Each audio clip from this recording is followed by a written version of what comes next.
live stream's gonna work. Cool, yeah, it's working. Okay, so let's do a recap of last session. So you guys were in Bryn Shander, the capital of the north. You've learnt that Aural's hold has taken Icewind Dale. She has clenched this settlement in her icy claws to the point where everyone is being compressed by the cold. They're being pressured to sacrifice things to her. They're turning against each other. Food is becoming scarce in the 10 towns, and it has a very bleak outlook towards the future when you look at Icewind Dale. They say that Aural is doing this because she is angry, and she is the god of winter's wrath. So people are trying to appease her in the hope that she will show some mercy to the 10 towners.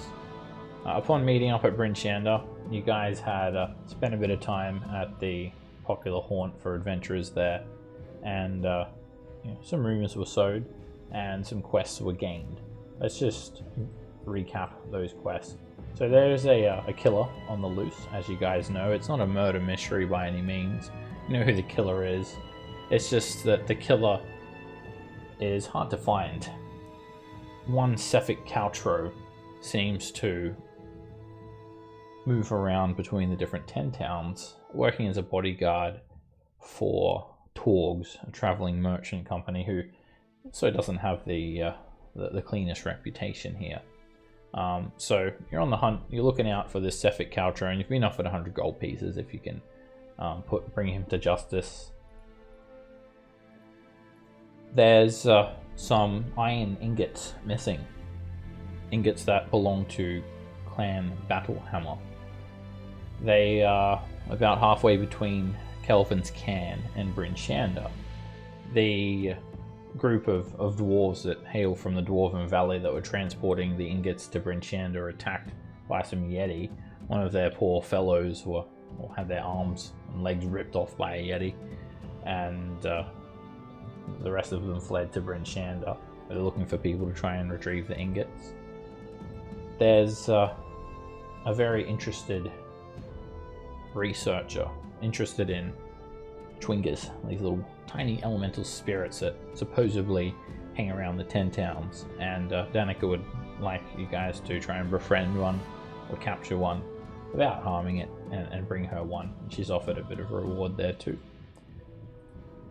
Now, when you've arrived at Easthaven, you soon learn that some fishers have gone missing on Lac Dinishir, and you spoke with Imdra at the Burning Man in the town's square, and she wants you guys to go out into Lac Dinishir and look for them. She knows where they like to fish and urges you guys to search that part of the lake first. It's kind of on the southern precipice of Lake Dinishir's. The exterior is frozen, and much of the liquid water is still ice floes, so people have to go dragging their boats along the ice for quite a while to catch some knucklehead trout. And the Easthaven ferry is also completely frozen. It's not coming out of this ice. It used to take people and trade from the 2 care towns to the north, but that has all but ceased. You weren't offered much of a reward, however. Imdra did say she managed to confiscate a couple of items from this evil red wizard that they'd burned as a way of a sacrifice for Aural, and as punishment to deter other evil wizards or evil adventurers from murdering people in 10 towns. And you're welcome to have those couple of items. There's a couple of rumors as well. But mainly this one that happened at the end of the session, some developments that you learned at the White Lady Inn. So you conducted a seance with Ronaldo, and at first perhaps some of you thought that the seance was just a joke or nothing was going to come about, but apparently you'd made contact with some sort of supernatural force, perhaps the White Lady herself, or perhaps another malevolent spirit.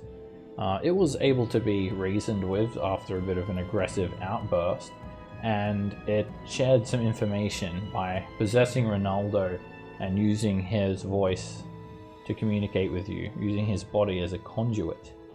And she told you some tidbits of information here. That the castle in Caer Dineval has become a base for a devil-worshipping cult. That grey-skinned dwarves have been stalking the streets of Easthaven, Caer Dineval, and Caer Konig while invisible. Their intentions aren't good. And also they apparently hide aboard the town ferry and in the ruins of Denev's Rest. And thirdly, information about this magic cauldron that is hidden in some frozen lakeside caves. The cauldron is supposedly guarded by an evil hag named Maud Chiselbone. The cauldron can conjure enough stew to feed a starving town indefinitely. So yeah, this is the next morning. You guys had got some accommodation here at the White Lady. It's like a dorm style. So there's about 10 or so bodies here. You've just woken up and you're preparing your spells and whatnot. Varys, you were a bit sick in the morning. Perhaps the grog here was it didn't go down too well, and you're actually like vomiting in a bucket. Yay! All of a sudden, Mimi, as you're preparing your spells, this intense, high-pitched frequency floods your mind, a very high-pitched, ear-ringing sound, and it just disrupts you. And it goes on for about 2 minutes, and you can't do anything. You're like completely incapacitated by this overbearing sound.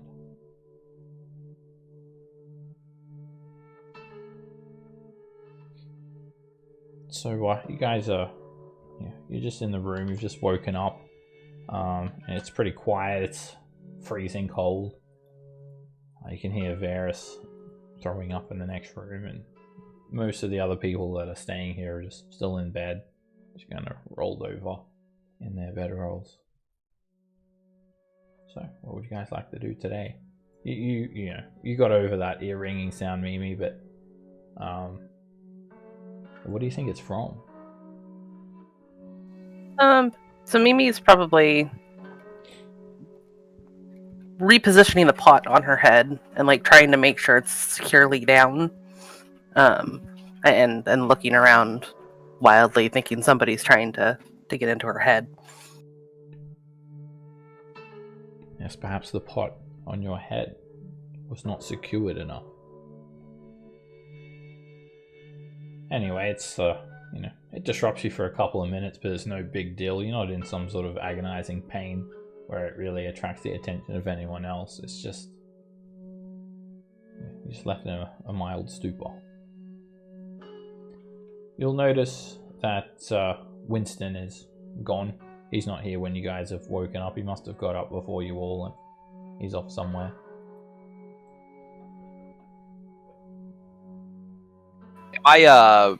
Do I have any inkling on why I feel so sick? Do I just think it's the grog? I don't know. Why do you feel sick, Varys?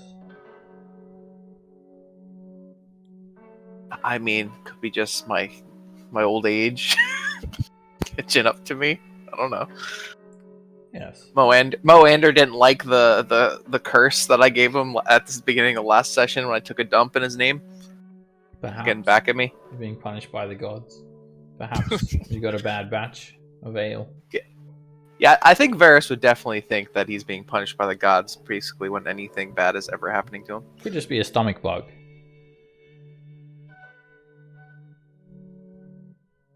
No, you're not like trembling in pain. You're just a bit sick. That's all. You recover pretty soon. Gotcha. So when Mimi gets actually like up and able to move around a little bit more, and the ringing has subsided, she will look at everybody else and, did any of you guys hear a ringing just now? No, I didn't. Can't say I did. Yeah. Oh. All I heard was Varys throwing up. How did he know? Maybe there's something going on outside that only your old ears can pick up on. Yes, I'm sure that's how that works. The hearing improves as you get older.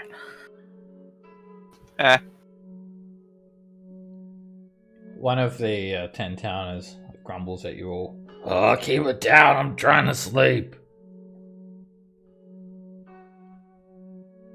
You see this lump roll over in a bed sack. I'll kind of start to shoo my hand in his direction, but then kind of realize that we're in a communal area and kind of quietly pick up my stuff and start to head out the door towards where it sounds like Varys is.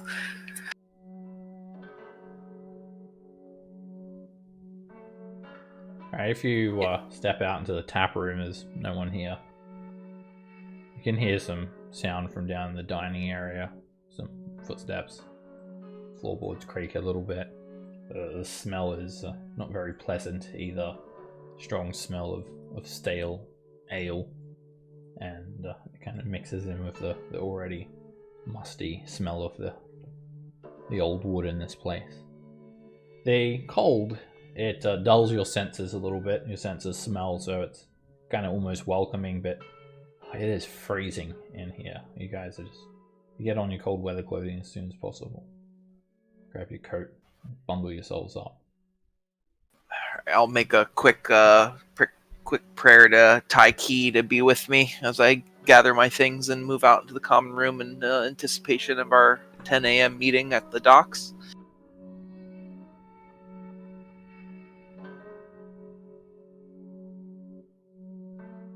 With Imdra, right? Imdra's supposed to meet us there with the boats. You don't think she'll meet you there personally, but probably she's organized that. So there's not a sign of anyone here, like not even the owners? Well, you can hear some movement from down in the dining area, but yeah, I mean it's 8 o'clock in the morning. No one's drinking yet. Give it another hour. Wait till at least 9. You'll probably get a couple of patrons roll in, having their mid-morning break. Some early fishes or something. More like another 9 seconds. Someone needs his liquid breakfast. Bardabin is here, and he'll give you guys breakfast. Meat hunk. Yeah, why am I not surprised? Not cheese hunk? It's not that kind of fancy restaurant. You guys just get like a little bit of stale bread, a small cup of ale, and a little bit of gruel to dip your bread in. It's bland and it comes for free. It's enough to sustain a person. You guys, is this a bathtub? It's for heating water. Heating some hot water. But yes, you could bathe in it if you wanted to. Anything is possible. Maybe you'll go over and she'll be bathing Sir Waldo. There is a small smoldering contained fire underneath, just at an ambient temperature, and there's some buckets nearby. Anyway, you guys do all your daily routines. We don't need to fuss over any of that stuff, but presume you guys have had your breakfast, you've done all that behind the scenes stuff, and you guys are ready to head out for the next thing that you do today. And Bardabin also yells at you, Mimi. Get out of that! That's drinking water! Oh, I just bathed Sir Waldo there. You may want to throw that batch out. He was awfully dirty. What's a Sir Waldo? Familiar. Nah. He's a dragon. A dragon? Ha ha ha. Yeah. Think you had a little bit too much to drink, lady. Seeing dragons this early in the morning, but it wouldn't surprise me.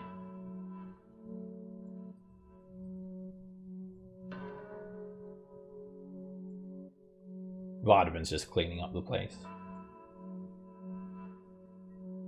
Alright, so when that's all said and done, it's getting close to 10, so if you guys wanted to do anything beforehand, now's a good time. If not, you can go off and go to the ferry site. And if you guys want to buy anything, you could drop out to the market and whatnot. Yeah. You don't need to roleplay. I just buy a. Does this guy have cheese hunk or no? Yeah, you can. He says he looks behind the bar. He's got a barrel there. He opens the lid. Yeah, there's a few left. I'd like 1 cheese hunk and 1 meat hunk, please, sir. Oh yeah. You know what would be good? If you adventurers could solve the mead problem. As he says, as he's like... There's a mead problem? Some hunks. Yeah. Did Dendovich drink it all? This is going to be our top priority now, everyone. Pay close attention. All right, go on. Well, if you didn't notice, we don't have any mead. For some reason, the shipments have stopped. Shipments from where? He gives you a bizarre look. Are you from another planet? Good mead. It was the most obvious answer, and I just didn't want to say it. Oh, as opposed to the other town next to it, bad mead. That was what I was drinking last night. Anyway, he's fished out a meat hunk and a cheese hunk, which are conveniently kept in the same barrel. And he slams them on the table for you. And that'll be 1 silver for the cheese hunk and 3 silver for the meat hunk. 4 shillings, he says. Alright, I pay him and then I put it in my pouch. Or my backpack, depending on how big these hunks are. A decent size. You planning on needing that, Juris? Maybe. Planning on fishing in the lack? So you guys venturers, huh? What are you venturing about today? A little bit of this and that. Got a couple of...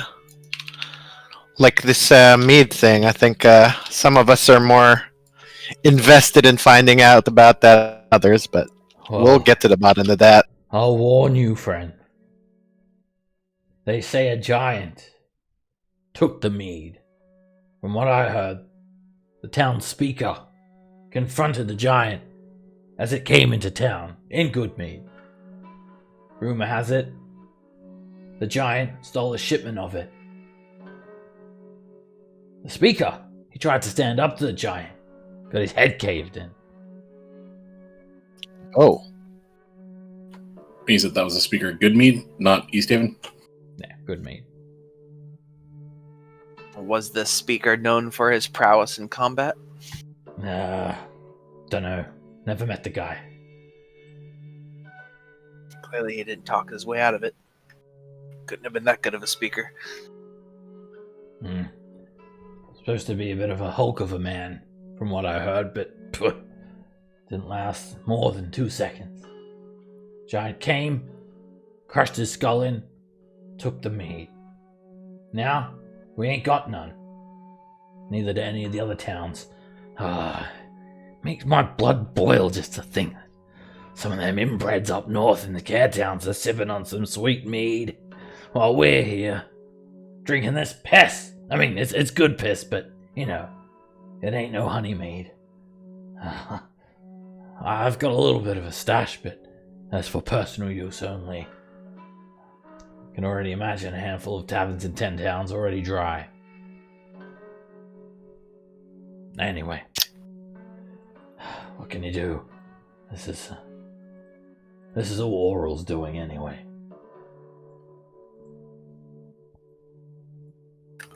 Forgive my ignorance. What is the name of the speaker in Goodmead? He scratches his head. Dunno. Never met the guy. Would any of us know, Seb? You can make a history check.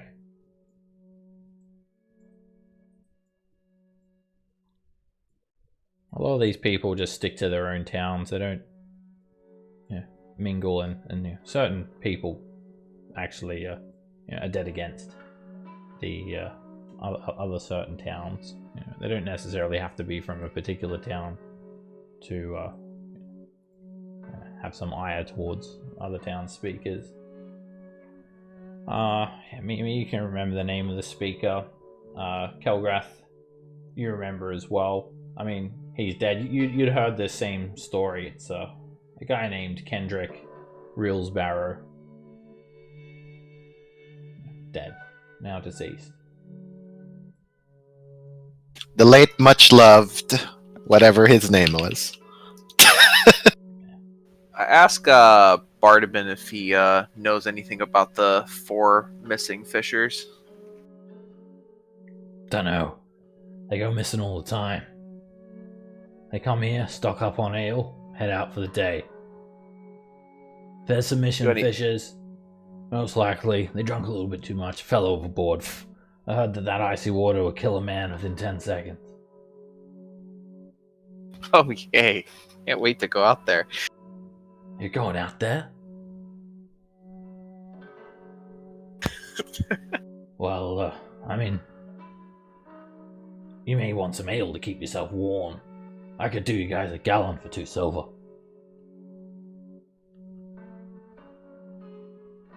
It gets awfully cold out there on the lack.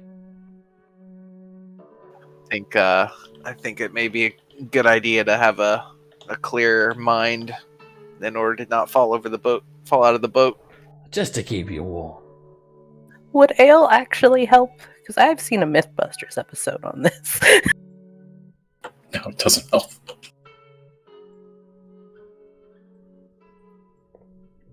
It's not going to, literally warm you up. It's going to make you feel warm inside, but that's just the ethanol. All right, that's what I thought. I don't think these people really, think that scientifically on these things. He said fishers go missing all the time. I asked him if any actually return. Yeah. Fishing is So a once- popular pastime. Listen, I'm no expert. If you want to know more about fishing, you're best to head to the town hall. I think you can get permits and stuff there. Okay. What's so funny about that? I meant missing fishers, do they return? Not regular fishers. He's a bit slow. Well, yeah. Regular fishers return. Missing ones don't. Okay, good to know. Alright, I think we're getting late for our 10 He a.m. still meeting. doesn't get it. Alright, we got a deadline here, guys. Should probably head out.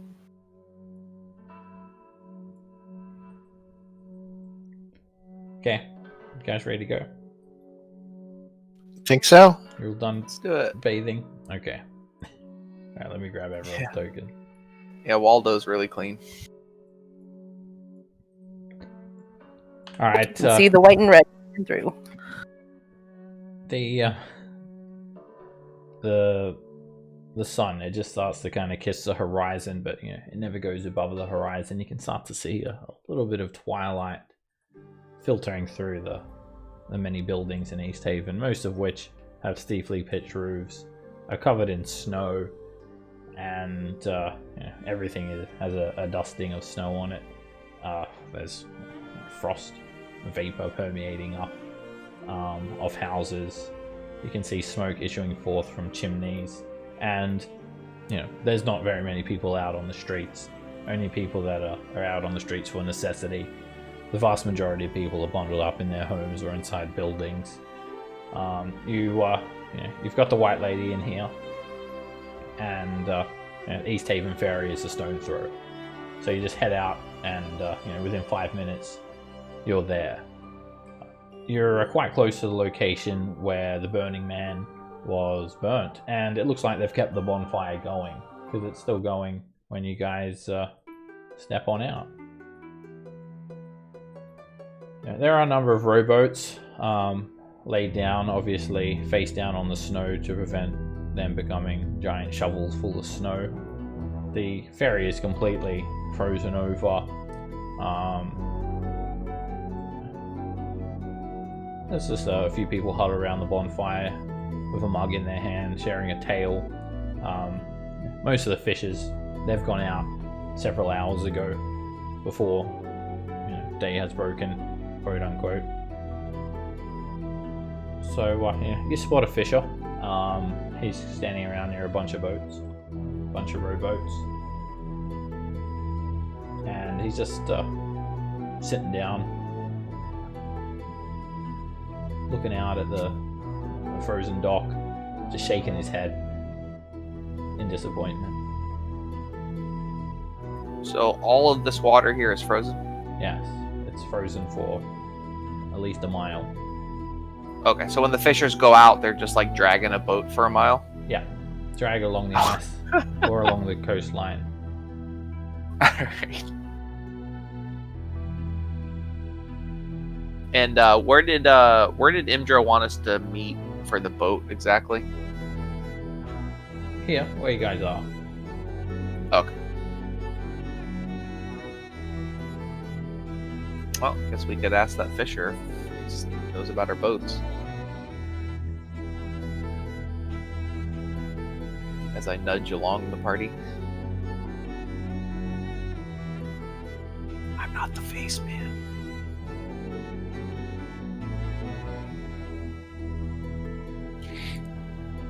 All right. Keldrat's going to go ahead and ask, hello, sir. How's fishing today? All right. Fishing? Good. Does it look like I'm fishing? I'm pissing my Well- pants out here. All right. Why are you out here then? Waiting for you, I suspect. Imdra said that a Prob- bunch of adventurers are going to come looking for a rowboat. And I'm to rent Yep, one that- to you. Yep, that's us. Ah, good. Do you remember how much she said, for the rental? You know? Do we remember how much? She didn't say anything about price. I believe she said she was covering the cost as part of our investigation here. Oh, well, I think you may have been mistaken, friend. Usually you got to pay a silver for one of these boats for the day. So come on then. You'll need two as well. I'll throw one in for free.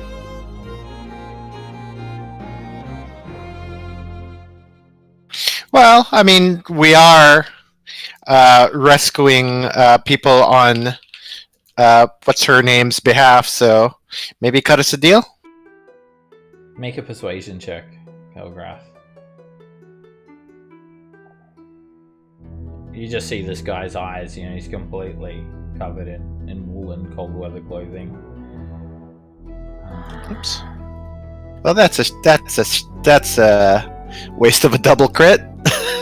But oh well. You're really going off them 4 missing anglers, are you? Yep, that's the plan. Yeah, I used to fish with one of them suckers.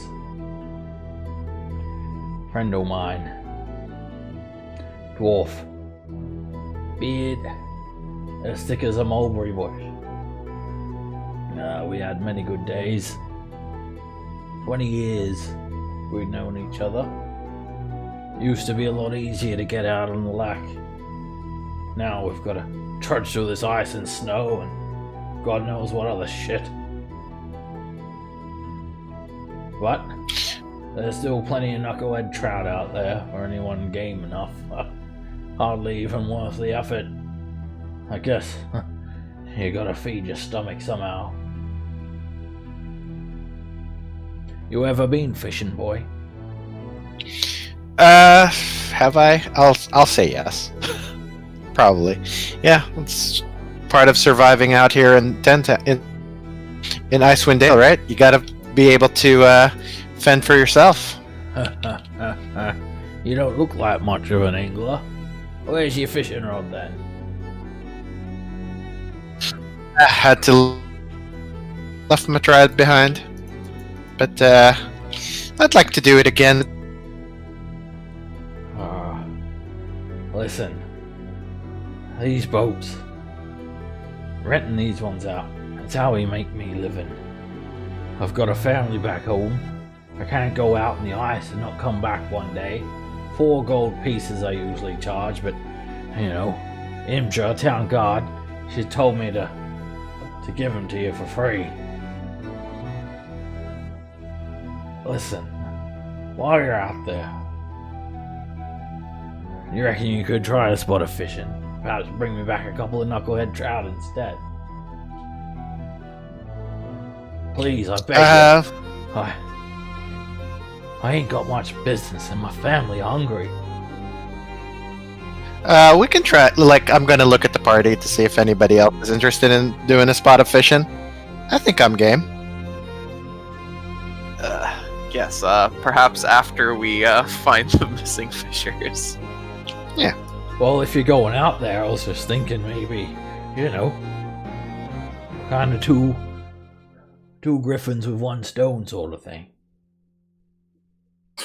I'm accustomed enough to hauling some knuckleheads out of the drink. Yeah, if it's not out of the way, maybe we'll see what I can do. You gotta let me borrow one of your rods, though. Isn't something I usually pack for this work. He looks over at the lake. Out of your way? Are you mad? You're going out on the lake to look for fishers. It won't be out of the way. Yeah, probably not. We're gonna see if we can't handle our business first, though. I just don't want to make you any promises, stranger, that's all. I can loan you a rod, but I would beg you please, just one fish, it'll feed me family for a week. And if you catch more, well, I can get them good and sold for you as too. You can get a good couple of gold per fish. How big are these fish? He holds out both arms, extended as far as he can. This big. That's pretty big. They're, a big one can weigh 70 pounds. They are big suckers. Alright. Damn. Alright, well, we got Shoot. some meat hunk as bait, so... Yeah, there you go. Eurus asks, how many people are in your family? Oh, 7.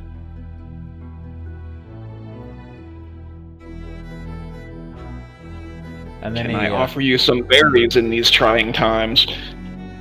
Hold out a handful of good berries. Just in case we don't have any luck. He takes one. Yeah. And he eats it. Yeah, try one. It'll fill you right up. Thanks, kid. And he's not expecting it to fill him up, but he eats it. Damn! That's a good berry, you're right. I'm not hungry anymore. My stomach. I've been foregoing my meals every 3rd day to put food on the table for my children. Do you reckon I could grab a couple more of those? Good of you. You're a good father. I give him 6 more. Oh, thank you. These will do good. Make sure you feed them today. They won't last. By Oral's blessing. I wish you good luck out there. Listen, I'm gonna be upfront with you. At first, I thought you were just a bunch of snooty adventurers from one of the big cities, but you seem like you're right. I was gonna give you the shitty boat, you know, with cracks in the side, but I'll get the 2 best ones for you. Awesome.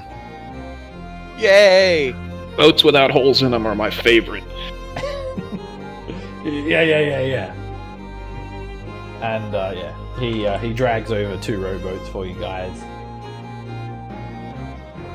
They got a speed of 1.5 miles per hour. They can hold 4 people, so there's 2 of them for you guys. Rowboat has 11 AC, 50 hit points, and if it's reduced to 0 hit points, it sinks in 1d4 round. Oh no. That sounds ominous. Also, does the good rowboat have like racing stripes to make it go faster? It does. Speed holes. It's got paintings of people burned at the stake. All right, he drags those out into the ice for you guys, and then he runs off to his family. All right. He seemed nice. No more time to waste. Let's get going. Okay, you guys take the 2 rowboats, dragging them behind you. And did you want to go onto the ice, or would you prefer to go along the coastline? I recommend going on the coastline until it's the safest part where we can launch directly in the water. Probably. Also, we might at some point, like while we're trekking, like every so often, we might want to do the Schwinga detector. Especially once we're out away from civilization. I could. I think it's supposed to be in the cities, though, unless I'm recalling wrong. Apparently, they like to hang around the towns. Ah, okay. Then never. We should probably hold off then. Okay, so this is Easthaven. You can see it abutting the Lac Dinishir.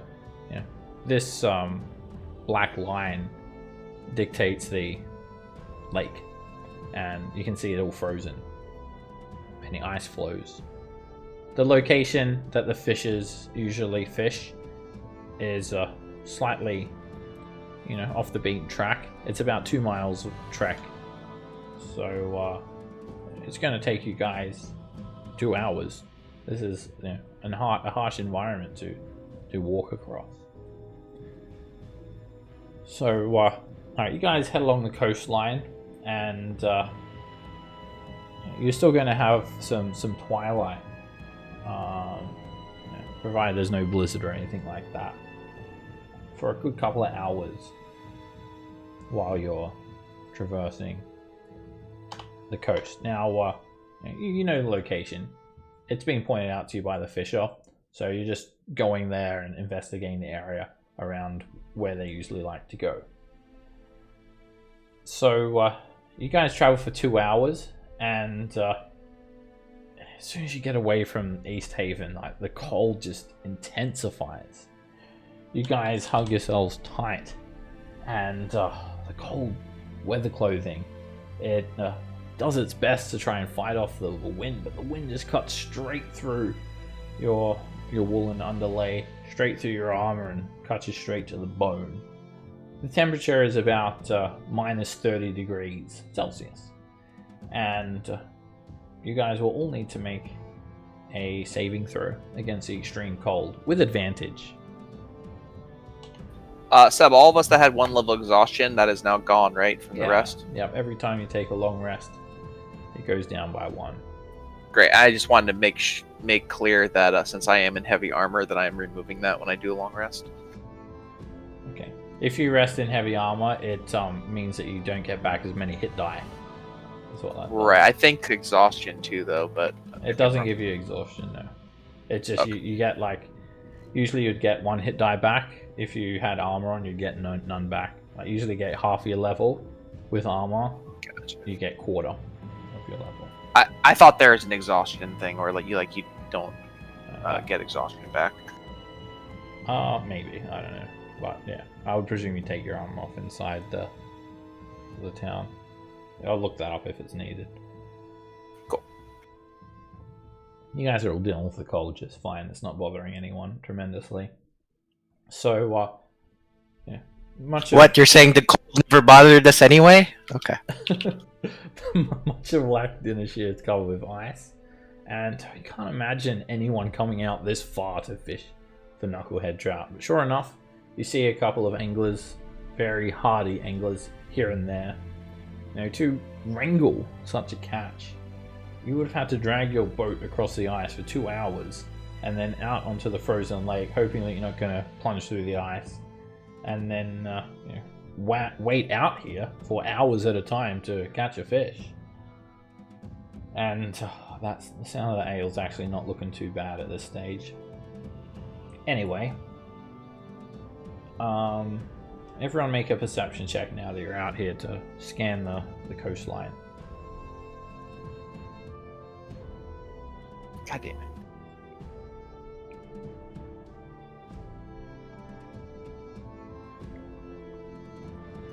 Dice are hot for me tonight. Good. Alright, you guys are up on a small precipice. There's almost like a natural stone rampart. So it's a good vantage point for you guys. There's a couple of trees nearby and they're completely skeletal. Not a single leaf is left on their boughs. The bit of kind of most residual aurora and the little bit of twilight coming from the sun does kind of paints everything with this greenish tone, and shadows are exaggerated and things are quite hard to see. It's dim light, so if you have dark vision, then you're seeing in dim light as if it was normal vision. But if you don't, then you're seeing in the dim light with disadvantage, basically, because it's very dark and very shadowy. So, Kelgrath, you, Dendovich, do you have dark vision?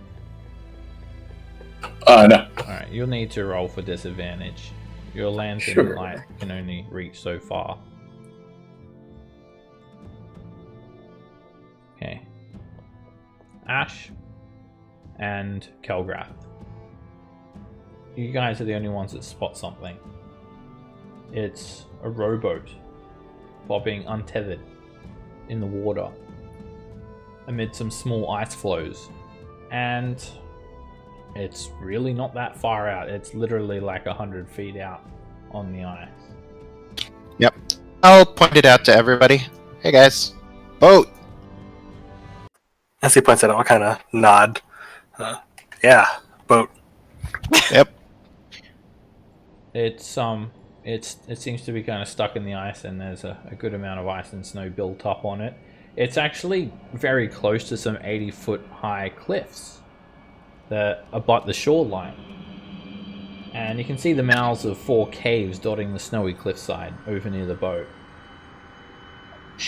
Yeah, so I don't know if I've mentioned it before, but I will have light cast probably on my spellcasting focus. So Yeah, when we started, I asked you guys how you'll navigate in the darkness, so I'll presume that that's like a default light source for you guys, unless you state otherwise. So if you usually have a lantern out, you'd have that out. If you usually have light cast on your face, then you usually have it cast on your face, so on and so forth. Or spellcasting focus, or face, whatever you prefer. Maybe your face. I mean, is my spell- face. Yes, that's what I was going. Okay. Alright, so yeah, you guys are just up here because it's a good vantage point, and yeah, you spotted the boat all the way over here. It's kind of wedged in some ice. And then east off of this map, there are these 80-foot high caves, abutting the shoreline, almost like a sea cave. Everything's completely frozen though. You can see 4 mouths dotting the cliffside. One of them seems to be at the water level, and then others are elevated 20 to 30 feet above the frozen lake. And it's quite windy as well. There's just like wind tearing through you guys, and it tears through the icy caves, and it almost sounds like a moaning.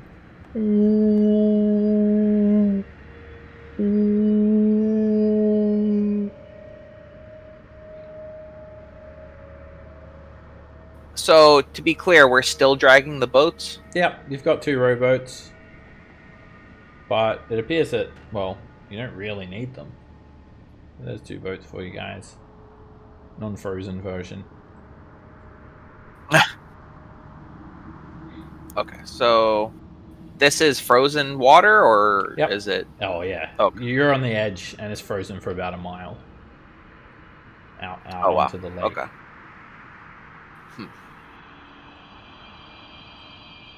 And you said there's other. We spot a couple anglers here and there Oh. fishing. We're Not here. That was, oh, that was that was before. a, Okay.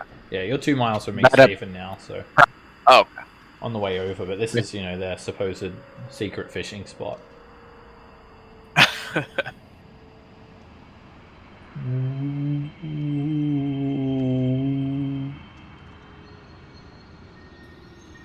Ominous. So we cured this noise going through the caves, or is that just buffing off the ramparts here?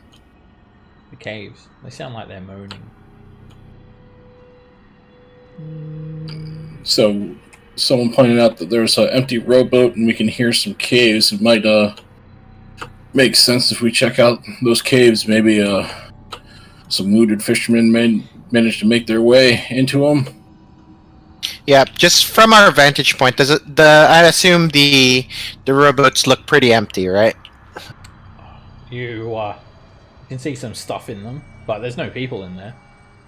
You can tell Yeah. that much. Right? And it's like it's on ice, right? So Yeah. what are the should we get a little bit closer just in case there's tracks or something? Yeah, let's get down there. Yeah. Like, I agree, I think they're probably in the caves, but might as well make sure. I'm gonna continue to drag down at least one boat though, just in case this ice gives way and we need a boat. Yeah, you can drag them down to the shoreline. Wherever you want to put them.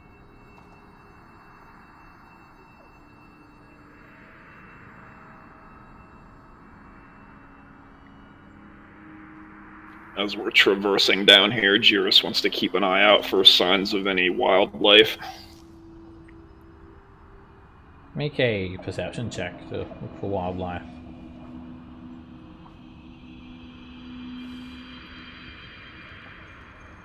You notice a couple of snow foxes running around here and there, and that's about it. There's a few little birds off in the horizon. Right as we get to the ice edge, I'm going to test the ice to see if it looks like it can carry us. Alright, it is riddled with cracks. You can make an investigation check to test the integrity of the ice. Integrity. Yeah. Problems. You've got no idea, Kelgrath. I want to shove one of the boats onto the ice here. Okay. It just slipper and sliding. It's very easy to slide straight up onto the ice. And then the ice doesn't crack or anything? No. Okay, cool. Let's make a little bridge with these boats. Ain't a bad idea, old man. Can't be too careful on this frozen shit. Alright, if you wanted to drag one boat over the top of the other one, that's going to be difficult. You could drag it. No, I wasn't thinking that, but I was thinking we could kind of try to push this and slide it a little bit. You know, like that Canadian Olympic game. What, curling? Poutine? Yeah, curling with boats. Who's going to have the brush? Who's going to get in front of the brush and start brushing? Yeah, you could make an athletics check to give it a good push and launch it like that. Yeah, I'll try to push it a little bit. Try to push it Mimi like inside of it. Push her along with a rope. Okay. Pull her back in. Nah, because we're probably just gonna push it with this other boat, honestly.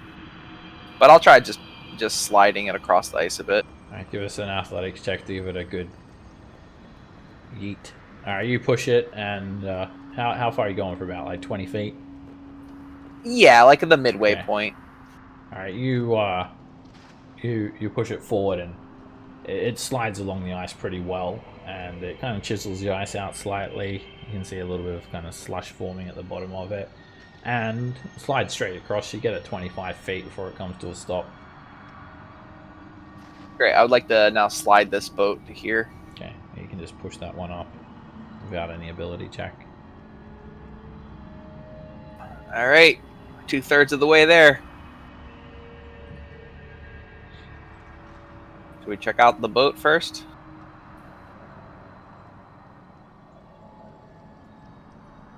I'll just sit on the edge as moral support.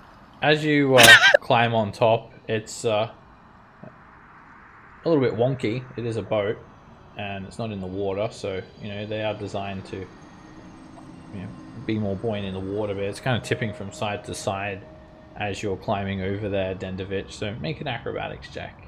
Keep your balance. You balance easily, supremely.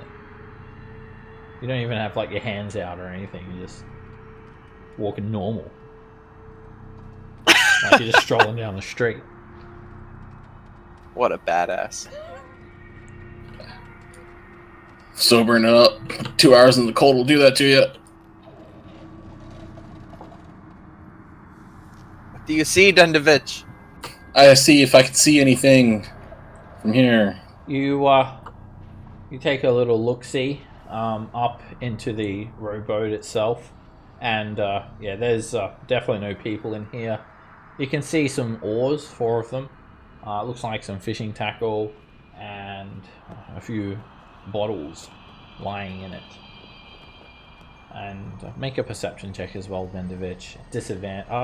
No, regular, because you got your lantern illuminating the edge of it.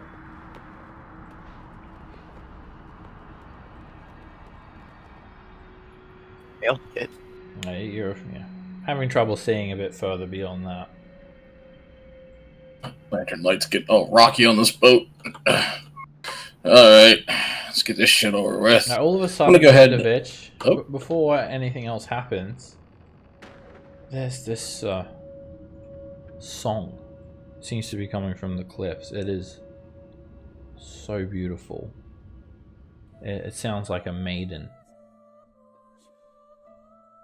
A beautiful maiden singing a melody of majesty. And it's not just you that hears it. Everyone hears it. As the song fills your ears, you stop what you're doing because it takes a hold of you. And you can do nothing but listen to it for a brief moment. It mesmerizes each and every one of you. Make a wisdom save against being charmed, everyone.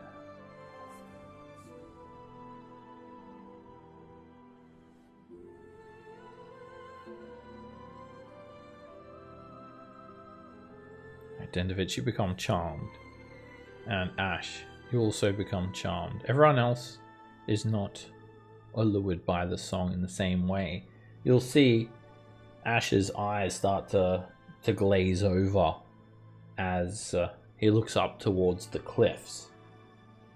And all of a sudden, he just starts walking out onto the ice. You get about 10 feet, Ash, so you can move 10 feet closer towards the southeast. And Dendovich, you just jump off the bow of the boat and you jump down here onto the ice, and you're compelled to continue moving towards the cliffs. Uh-oh. So you can jump down as well, Dendovich. He said AFK real quick. He's got kid aggro. Okay. You try to speak to Dendovich and he's not responding. Alright. Yeah. As soon as like that happens, before you guys can really do anything else, the culprits appear, swooping down from the top of the 80-foot high cliffs. It's these 2 repulsive looking female figures. They have female forms, but the similarity stops when you see these grotesque wings that jut out of their backs, patches of animal scale growing on their legs, and long claws and long talons. Harpies. They kind of look like a part vulture. Body, legs, and wings of a vulture, torso, arms, and head of a human. Wicked looking talons, and there's 2 of them. Dendovich and Ash are compelled to move towards that one. And they carry in their hands these large bones. Just a big chunky bone. And they swoop down from the top of the 80-foot high cliffs, and they're 40 feet above you guys. And then they're coming down to feast on Dandovich and Ash. So let's roll initiative. I have just a reminder. I have advantage. Did you do a +5? Is that what I'm supposed to do on my character sheet? Yeah, just instead of advantage, you can do a +5 just so it works quicker with the API. And that Gotcha. Statistically, a +5 is the same as advantage. So I'll bump you up to. Okay, I'll change that now. I'll bump you up to 13. Yeah, all right. That's on my character sheet now too. Cool. And then if you have disadvantage, you can do a -5. Gotcha. Alright, they're both 40 feet in the air. 2 harpies scan the coastline for food. They like to lure in people with this song, and they start to swoop down on their prey. Jiris, you're up first. So this is all slippery ice here, just to remind you guys. You do need crampons on to not slip over in the ice. If not, you have to be fairly dexterous. Does crossing these boats affect movement at all? Yes, they would be counted as difficult terrain.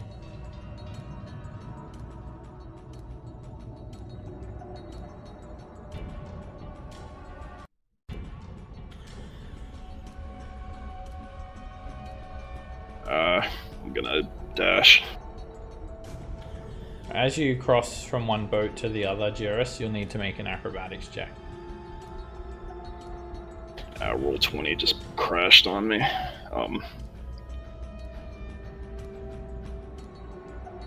Maybe not. I can't select my token though. Your roll showed up.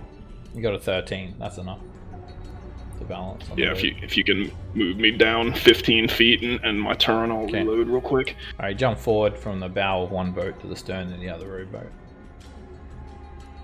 Kelgrath. Okay, seeing these guys looking like they're kind of bad business, going to go ahead and start casting Chaos Bolt, but right before I finish the spell, I'm going to go ahead and twin it. Ooh. So 1 to each harpy, and hopefully they both bounce to the other harpy, but we'll see. So this is the first one targeting this one. Targeting this one. Okay. You hold your face up, which is your spellcasting focus, and then you fire this undulating orb of energy that flies out towards the harpy. And what type of damage do you have there? So it is an 8 and a 5. So let me just look at the. So I'll go with thunder. Okay. I'll get a handout up for you as well, just so it's easier for you to reference. Alright, you guys hear a loud an explosion of thunderous energy. That slams into the harpy and rips off multiple wings. It actually tears off some scales of the harpy and a claw as well, and the harpy just gets all messed up in the air. Yep, and then the other bolt. Oop, there you go. And yep, 4 and a 5. So that one is going to be force. Okay. When the undulating, warbling mass of energy hits the harpy, it's invisible, but you just see the impact of it, and feathers and flesh and scales and talons and dander go flying off of the harpy, and both of them are slightly injured. They let out like loud screeches. Okay, and then I'm going to go ahead and hide behind this old man. Okay. Save me! Save me! Alright, that's my turn. Alright, Ash, you're capsulated by the song. All you can do is move towards it. It's this one. In the most direct route possible. Okay, using all of my available movement, I'm assuming? Yeah. Okay, and so I had just bought the crampons, but I hadn't technically said I put them on my shoes or anything. I don't know if that's gonna... Yeah, you would have been in snowshoes because you're trekking across snow. So, slippery ice. Let me double check this. I think it's like an acrobatics check at the start of your turn. Yes. Weird thing is, kind of actually want to fail this, right? So yeah, you can make an acrobatics check. Ash. Are you? No. You want that harpy? Go get it. You want those sweet talons ripping into your face? So this will put me at 25. Yeah. As you crawl up onto the boat, it kind of rocks from side to side. Jiris is also kind of balancing on the stern, so both of you need to make an acrobatics check to maintain your balance. Alright, you trip up and you land prone in the rowboat, Ash. And then you can stand up, which would be half your movement speed, so what, 40 now?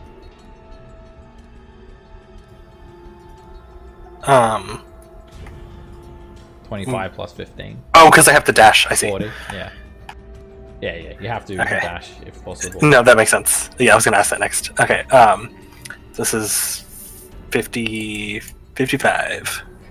Yeah, you stop there and you just look up at the harpy, mesmerized by it, just waiting for it to do something more. Just the song is just luring. It's so high up in the air. Amazing. And you can repeat the saving throw at the end of your turn now. It's a wisdom saving throw. All of a sudden you snap out of it, Ash, and you've got no idea why you're standing here. Varys. Yeah, I'm going to also try to climb the boats.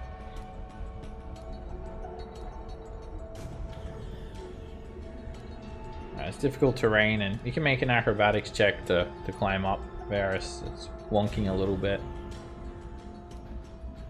What I'm good at. Yeah, you balance easily.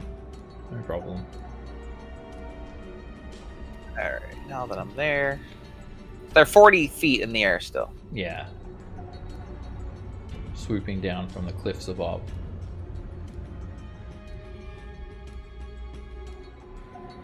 I'm gonna take the ready action, and when this harpy, if this harpy swoops down within my range, I'm going to cast Sacred Flame on it. Isn't Sacred Flame 60 feet? You're in range. Well, you said it's 40 feet in the air, right? Yeah. Squares. Alright, so I'm in range right now. Yeah, squares are 5 feet, even if it's diagonal. It's only 5 feet. Oh, okay, alright. Yeah. Up, down, vertical, horizontal. Doesn't matter. You don't have to bust out Pythagoras' theorem. It's too complicated.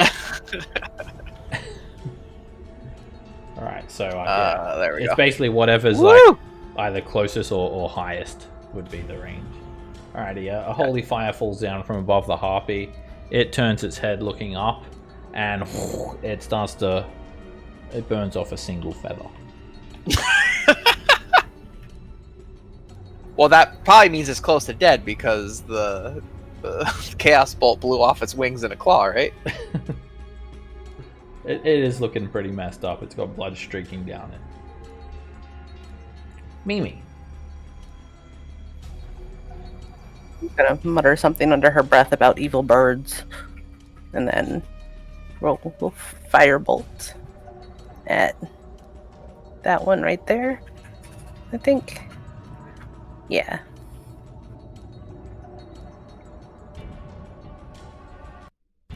Firebolt is a hit. The mode of fire intercepts the harpy as it's swooping down, causing the harpy to start to roll through the air. A trail of smoke is streaming off of it, and the harpy is looking quite injured. And she's gonna start rifling around in her component pouch, and that's it. Oh, Seb, I don't think the color aura API is working right, because they're still showing as bright green to me at any rate. I don't know how injured Really? they actually are. Yeah? They aren't to me. Oh, really? Let me go ahead and refresh my thing then. Yeah. I'm seeing like a light yellowish green. Yeah, this one's got like a yellow on it. Alright, this harpy swoops over here, maintaining a height of 40 feet. And it starts singing its magical melody. And everyone that can hear the song, which is everyone, needs to make a wisdom saving throw against being charmed. Even if you're already charmed by the other one. They're almost fighting with each other. Trying to out-sing one another. Mimi, you look up and you forget what component you're looking for. This luring song starts to draw you in. You become charmed. I do have advantage if it's a magical effect. Yes. I don't know if that... Gnomes have that, right? Yeah. Alright, you're actually fine. Your advantage saves you. You remembered you were a gnome. Alright, so I remembered I wasn't. Yes. Sorry. Dendovich, you'll Okay. need one too. Okay. Kelgrath, you're not affected. You guys just block out this song. And Dendovich, you are now charmed by that one instead. You turn around and now you want to go to that one. And the harpy Your mind, Dendovich. just does its luring song for its action. Sings a sweet tune. I'm just imagining he's like, you know, that meme where they're going with their current girlfriend and then they turn around because the other girl is like going the Yes, other way. he's that mean. Dendovich has become that mean. Alright, Dendovich, before you move, you need to make an acrobatics check for the ice. Alright, you managed to move just fine on the ice. It is, it is slowing you down as well. It is difficult terrain, I think, but... I go ahead and dash. I think I have to dash, right? Yeah, you'd have to dash anyway. Is it difficult terrain? I don't think it is.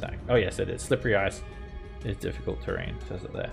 Anyway, yeah, that you just want to get underneath that harpy and look up, waiting for its song to...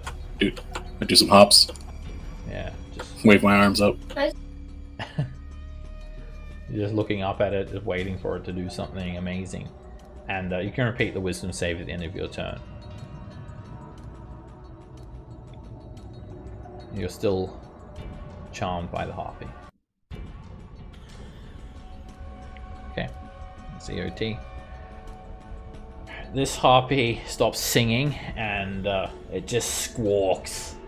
You stupid bitch! She screams at the other harpy. That's my feast! I'm hungry! Oh well, this will do! And with its bone in hand, it swoops down at you, Ash. And it tries to like boop you over the head with its club. Doing a bit of a flyby. It misses and then it spreads its wings out, flips around. Ah! And then it's got this like long gangly claw. It reaches out with the claw at you. And it tries to like put its claw onto your face. And it misses, hitting the ice and scrambling up. And then it kind of perches kind of on the ice but beating its wings. Its claws grip the ice quite well and technically flying, and it's just staying there facing you, revealing these sharp, hungry fangs. Jairus.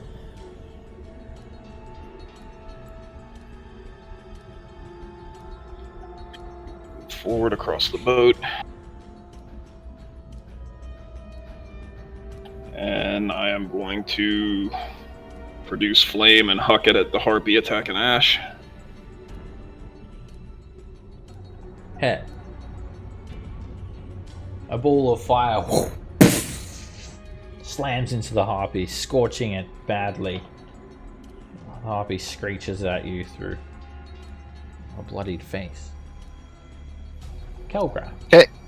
Kelgrath's going to shoot this harpy as well with a firebolt. Direct hit. The mode of fire impacts the harpy, knocking it back a couple of feet. The harpy is on the brink of death. Okie dokie. That's my turn.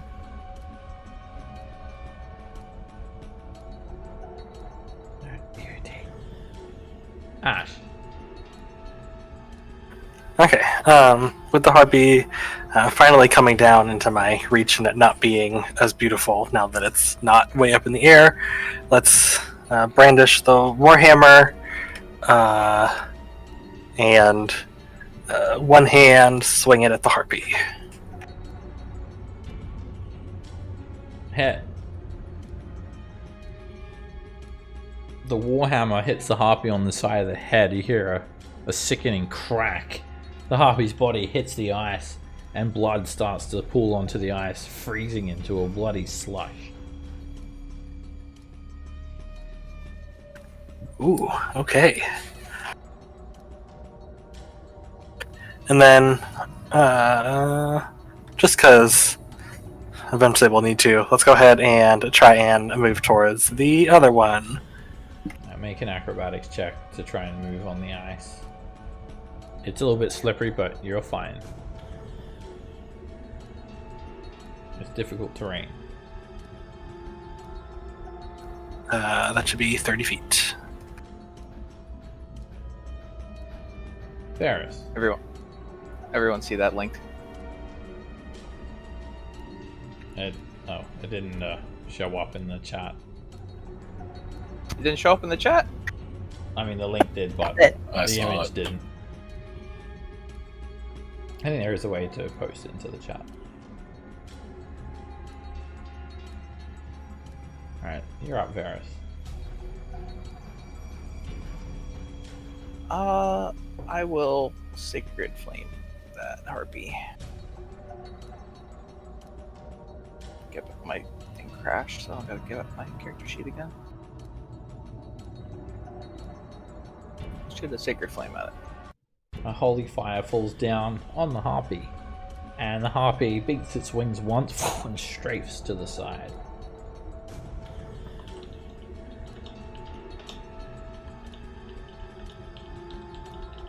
You'll need an acrobatics check to cross the boat. As you're crossing Varus, you fall prone. Fall over. My old man knees. Mimi. You should have stayed back here.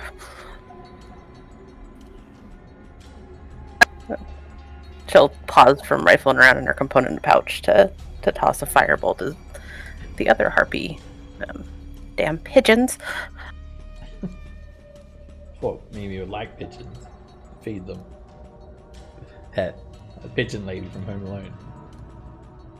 The firebolt glances the harpy's wings, burning quite a few feathers away, and the harpy is just screaming back at you with foul insults. The harpy screeches some more. You towners! You are lucky this is not my day, for I would feast on your bones and make baubles, also from your bones. And then the harpy takes off. It flies 40 feet up, it gets to the top of the cliffs, and then it flies out of view with these 80-foot tall cliffs looming over you. There's no way to see the harpy. It runs away. You scared it off. Is Dendovich still chasing it? Yeah, you can repeat the saving throw, Dendovich. Wisdom save.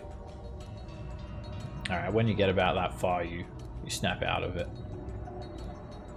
And yeah, you're looking at these cliffs anyway, and it kind of would have stopped you because scaling the cliffs looks very dangerous, and you're starting to have some second thoughts about what you're doing anyway.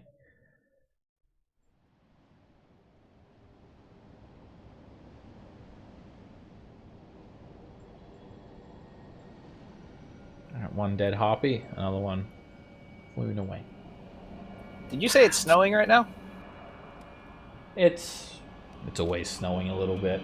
It's not like heavy snow though, it's not a blizzard or anything, just a few little icicles trickling down here and there.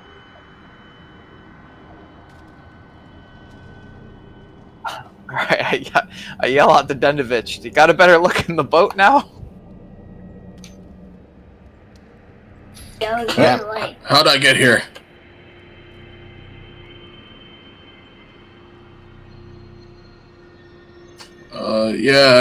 I can check out the boat. On your spikes, if you have them. Alright, you take a look, and there's way more bottles than what you originally saw in here, Dendovich. Dozens and dozens of empty ale bottles. And, just like filling the lower half of the boat, and then, just some oars and some fishing tackle. You can also smell this spicy scent. It's a familiar scent. It's a smell of stewing meat. And it brings you back to the time when you're on a boat. And it's kind of like a spice scent as well. And it seems to be coming from the caves, and it smells good. It's way better than cheese hunk. Almost as well. It's on par with meat hunk.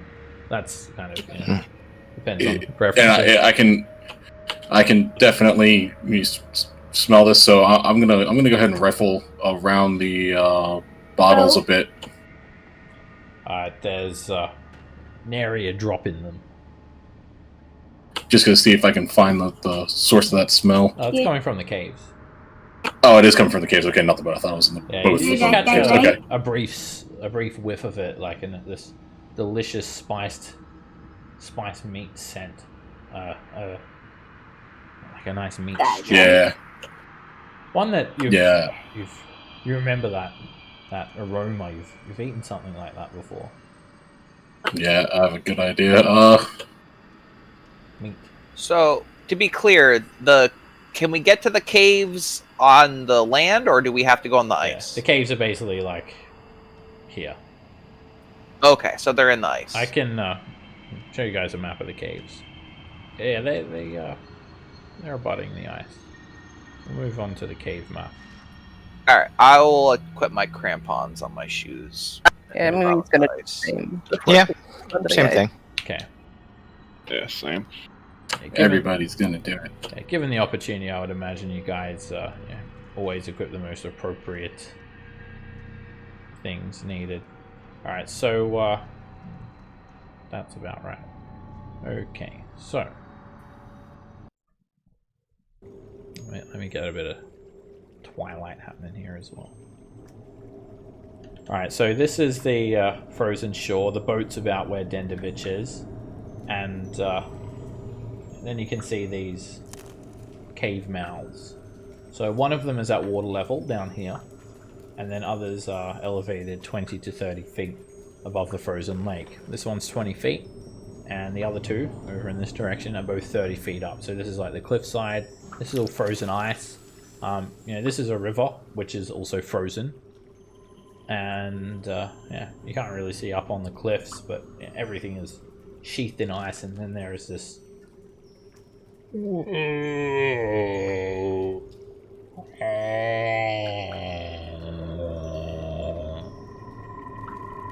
moaning sound. Almost sounds like an old crone moaning from a bellyache. It's bone chilling. Well, let's stick together, guys.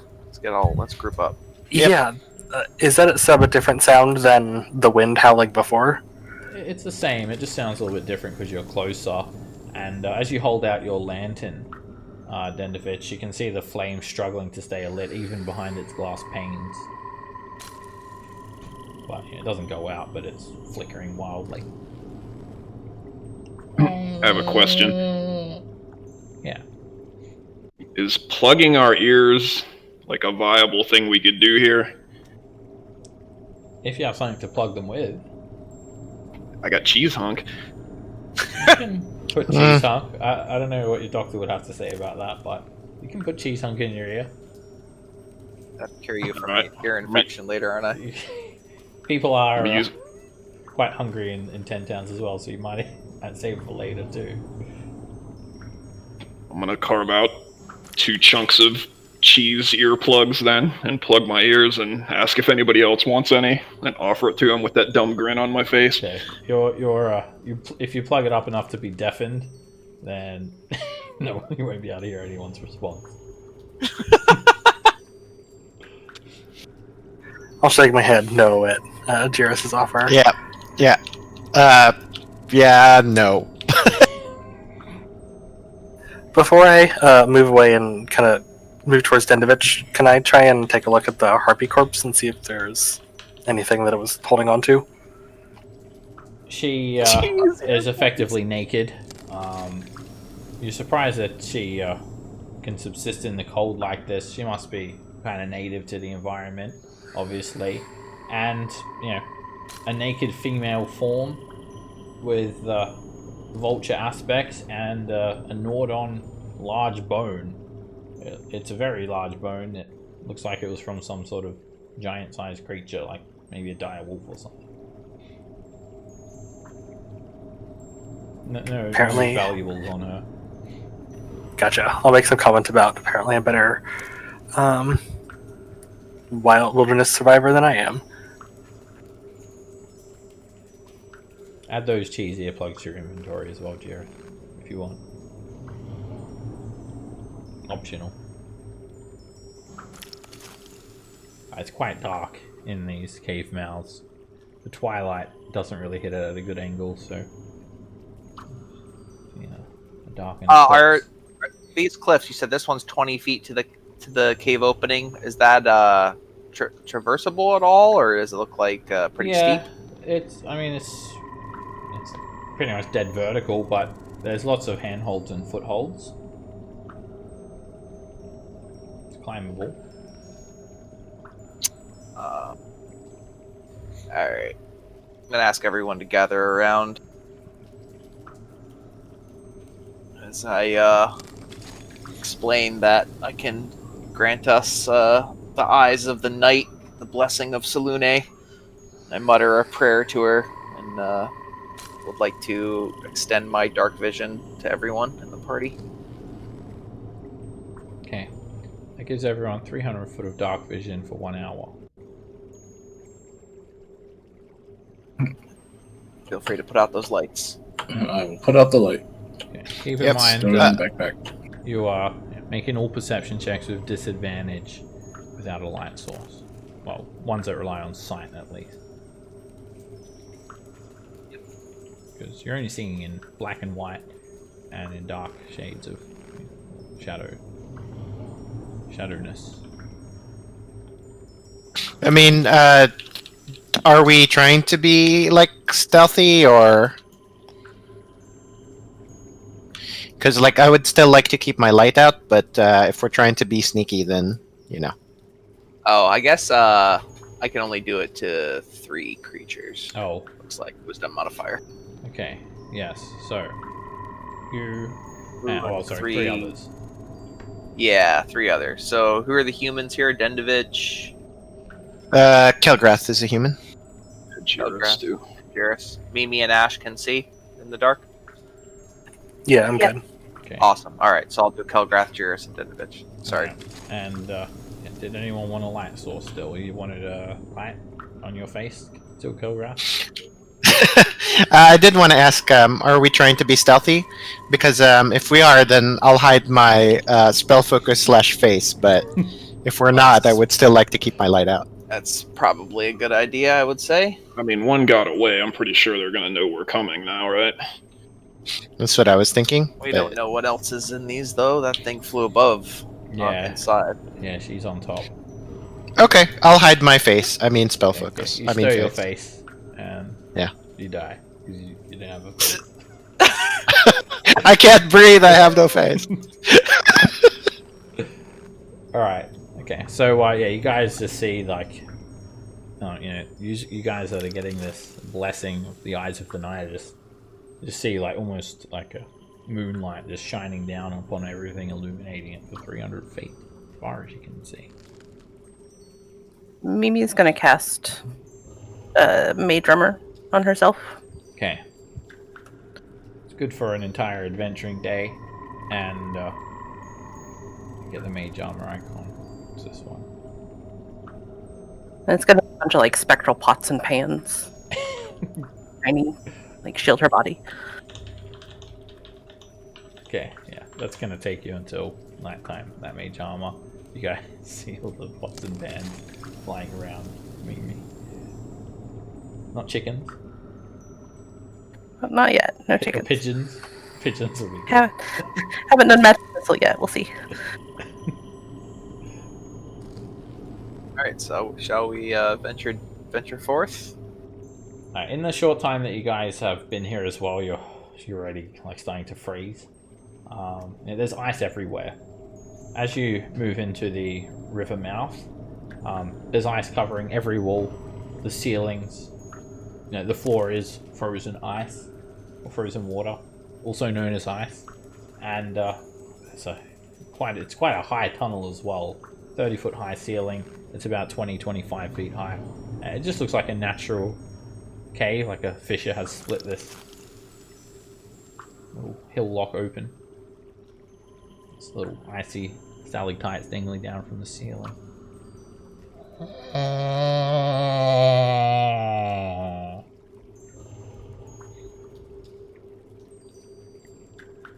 No sign of the fissures. And this is all ice still that we're walking on? Yeah, the floor is ice.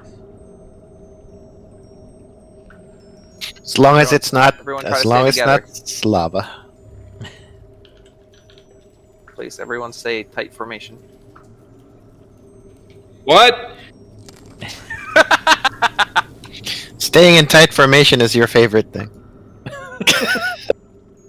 Jirus just gives a thumbs up with that dumb grin. You head Mimi, through. can you take his hand? Everyone's using your crampon, so your feet are spiking into the ice. It's all very solid ice, no cracks or anything. You can almost like see the way that the water was flowing as it froze, and your way forward is abruptly blocked. Now, the river seemed to have tumbled over a small waterfall, and it's completely frozen now. So it takes the form of a 10-foot tall sheet of ice that's fairly rough looking, and it's kind of crystal clear as well. You can almost see in there. Just ice.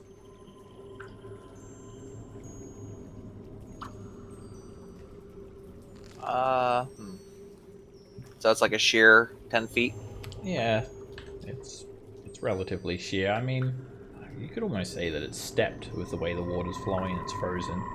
It would be climbable fairly easily. Oh, okay. Someone who's athletically inclined.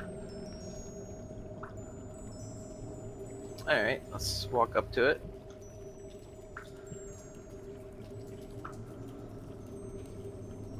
So this is up or down? Is it It's up. You're at it's the up. bottom of Okay. it. You can see the cave ceiling extend beyond, and if you wanted to climb up here, you'd need to make an athletics check.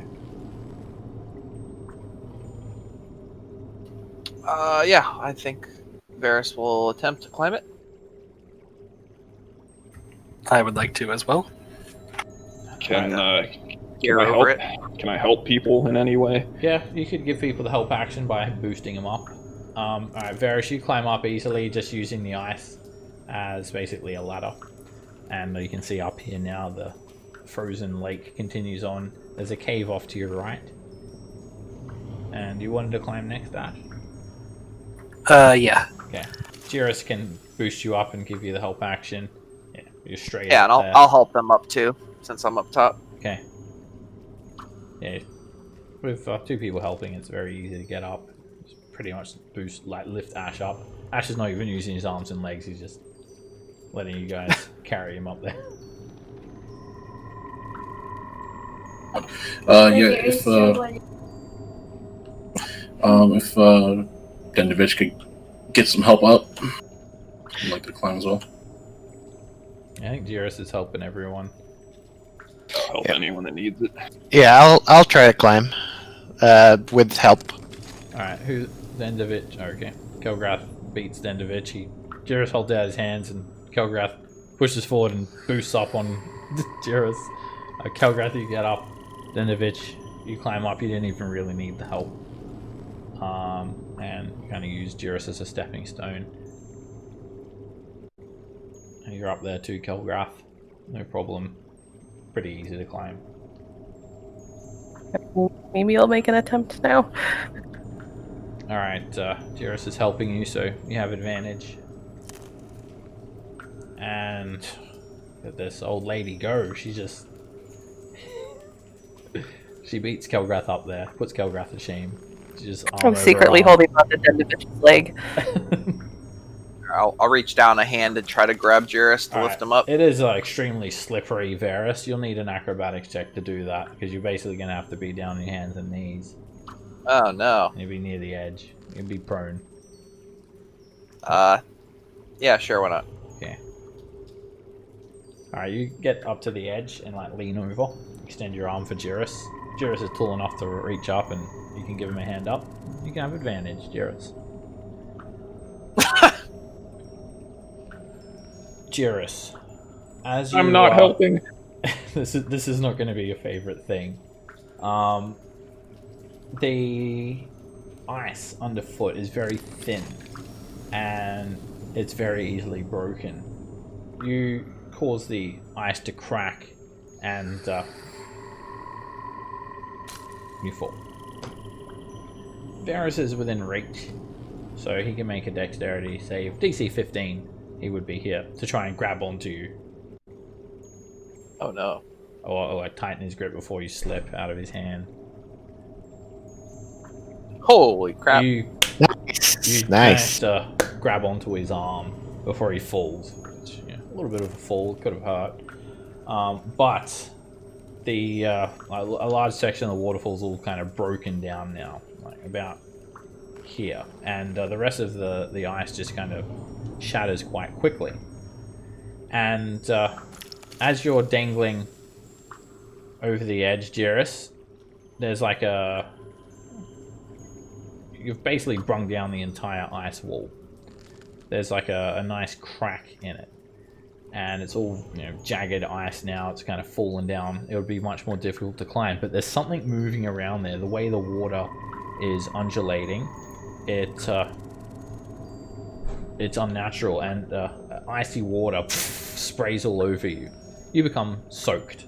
You are absolutely drenched. So you get the soaked condition.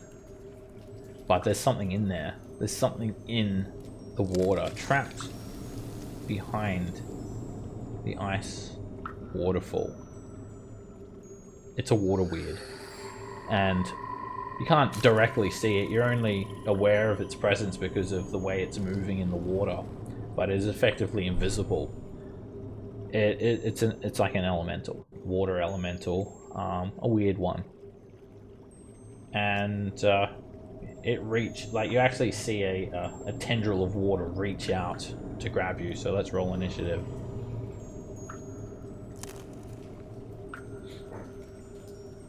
Alright, you guys see a tendril of water reach down for Jirus. And it's basically, it was entombed in the waterfall, and now it's poking a tendril out of this large gap that was made. Water starts to flow down everywhere. Alright, you're up, Varus. What do you do? Oh boy. Here's the artwork for it as well. Just so you guys can see it in its entirety. So I know that Jirus is being attacked by this creature, or just that he's being attacked by something. There's a tendril of water reaching out for Jirus. There's something in there trying to grab him.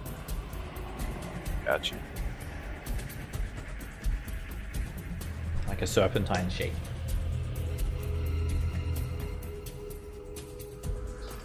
Whenever Jirus is capable of screaming in terror, he's screaming, "Pull me up! Pull me up!" Can I use an action to try to pull him up since I still have a hold of him? Yeah, I would say that he's technically grappled already because you did grab him. So yeah, it just follows the rules for moving with a grappled target. Half your movement speed. Alright, I will try to pull him up all the way. Alright. You pull him up, and you get him up onto the edge. And I'll pull him a little bit more. As you do that, you provoke an opportunity attack. And I'm going to give you 3/4 cover against this Varus.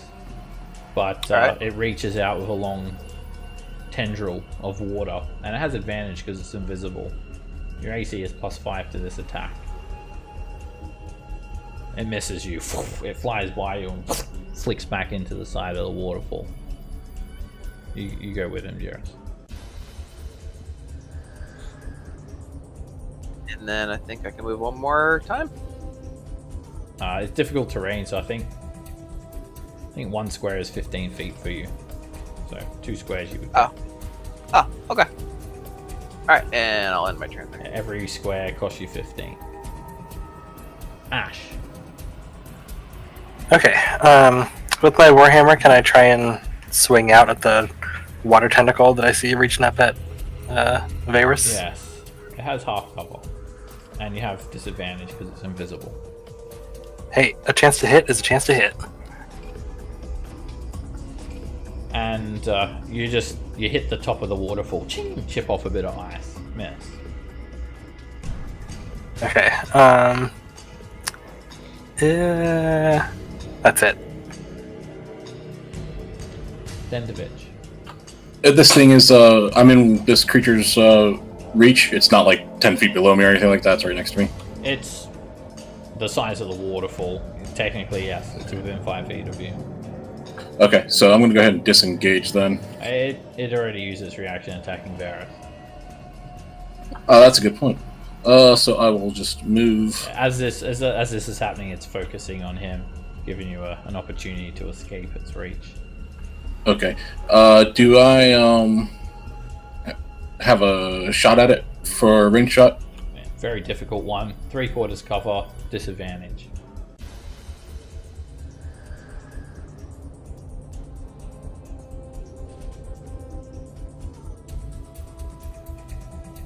Yeah, we'll go ahead and do an Eldritch Blast at it from here. You point your hand forward, and the beam just it whizzes on by, hitting the far wall.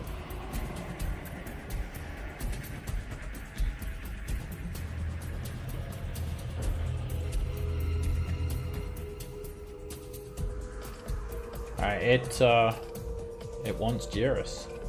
It's going to attack. You've got half cover against this attack, Jairus. It reaches out beyond its confines.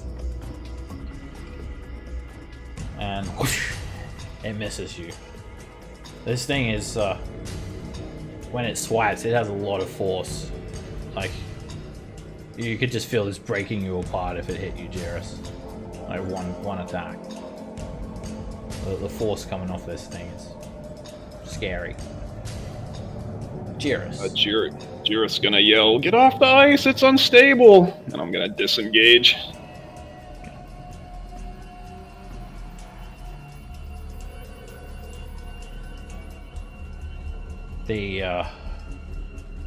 You're closed, Jairus, because you're soaked. You're like freezing, but you're not feeling any ill effects at the moment.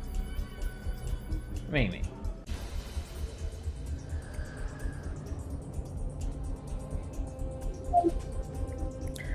I think Mimi is gonna step down towards it one and then attempt to shocking grasp at it while going, Sir Waldo, distracted, please, so we can get away. Okay, you'll be at disadvantage.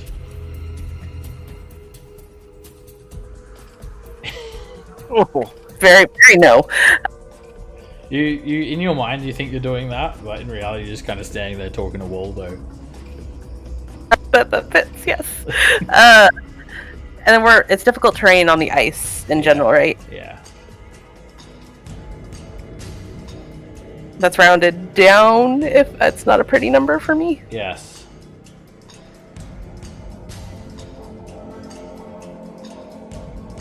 I'll get there. Helgrath. So we can move 2 squares, is that right? Basically? It's difficult terrain, so 1 foot Yeah. plus you 2. So if you usually got 6 squares, you got 3. Okay.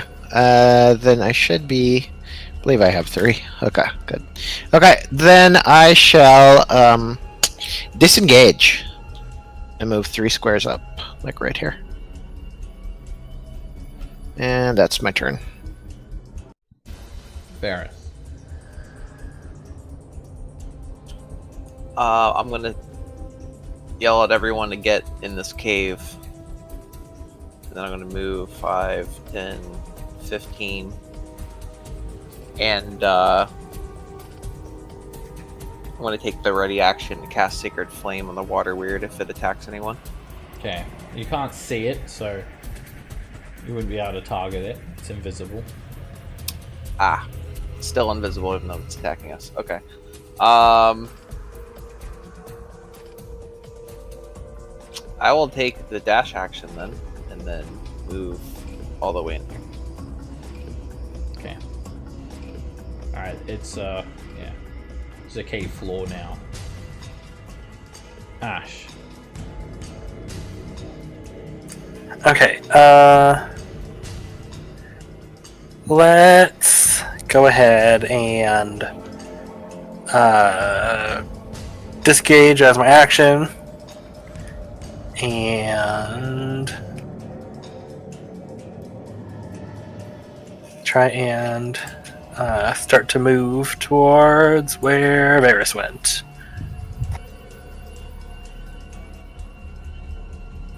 Yeah. Dendovich. I will cast create bonfire right there on it. Alright, bonfire is on the ground.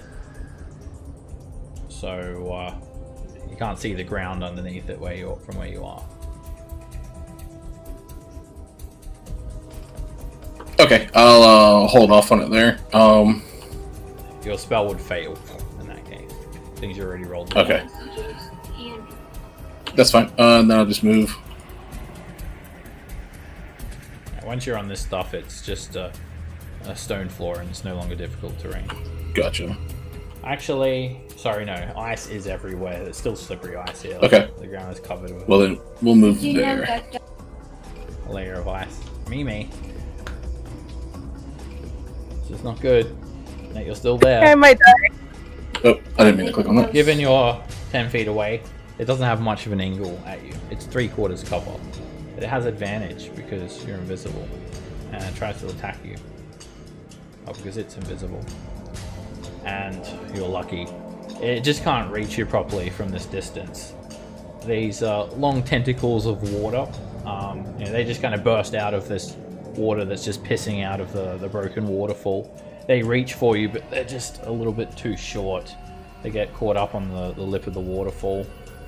And that's a miss. It doesn't Awesome like... hands came up to me. Yes, it doesn't like climb up or anything either. It seems to be limited to this hole that's created from where the waterfall's broken. Jerris.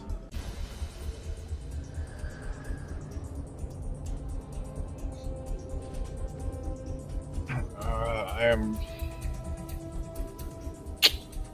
I'm gonna die. No, it's not gonna work either. I'm just gonna dodge. Okay. Not dying is your favorite. Mimi. This time we will disengage, and I can only move 2 squares, so I'll go there. But she'll shout encouraging words at her familiar that totally exists. Kelgrath, what do you do? I will walk. Walk there. And then I'm just going to take the dodge action. Okay. Ferris. I'm gonna move deeper into the cave. Now you hear that loud moaning sound, and you can smell the scent of stewed meat. It smells a little bit sour. There's something off about it, but definitely coming from this way. Oh boy. Okay. I will communicate that to the team here, and then I'll move against this this wall here, and I'll take the dodge action. Ash. Okay, let's go ahead and move some more towards Varus and the rest of them. And then I'll go ahead and dash as well. Okay.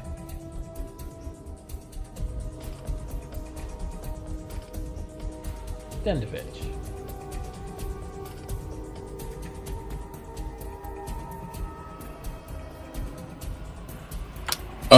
Let's move.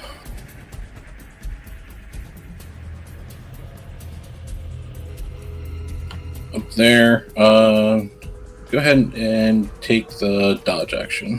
Okay. Alright, you've managed to get away from it. It seems to just retreat back into its icy tomb. You can still hear the water flowing out of where the waterfall broken, but yeah, it's not able to get to you guys, so you're safe. Alright, seeing that Jarrus just got soaked, I'm gonna offer to cast a create bonfire in the square, like right next to him, see if I can get him warmed up a bit. Alright, when you are soaked, you are suffering the effects of frigid water constantly. So I'll explain to you guys what happens when you're in frigid water. Let me find the right handout for that. But basically, I think it's like every minute you're having to make a Constitution saving throw. The first thing you need to do is take those clothes off. You know, and you don't wear armor, right, Jarrus? Leather. Right. Well, you can have your cold weather clothing over your leather, so you just have to take the clothing off, and it takes like a minute. So frigid water. You can be subject to frigid water for a number of minutes equal to your Constitution score. So, what is your Constitution score? 14. Okay, so you've got 14 minutes. And this might be a bit of a problem if you're in heavy armor or something. But you guys don't see Jarrus really too panicked. You can create that bonfire there, Dendovich, and it's going to let off a bit of heat. It's gonna melt some of the ice around as well. It doesn't like let off any light because it's it's magical, but it does create some warmth. So you take off your cold weather clothing, and it's going to take an hour to dry. So you're now just exposed to the elements with no cold weather clothing. How do you what do you do, Jarrus? How do you react to that?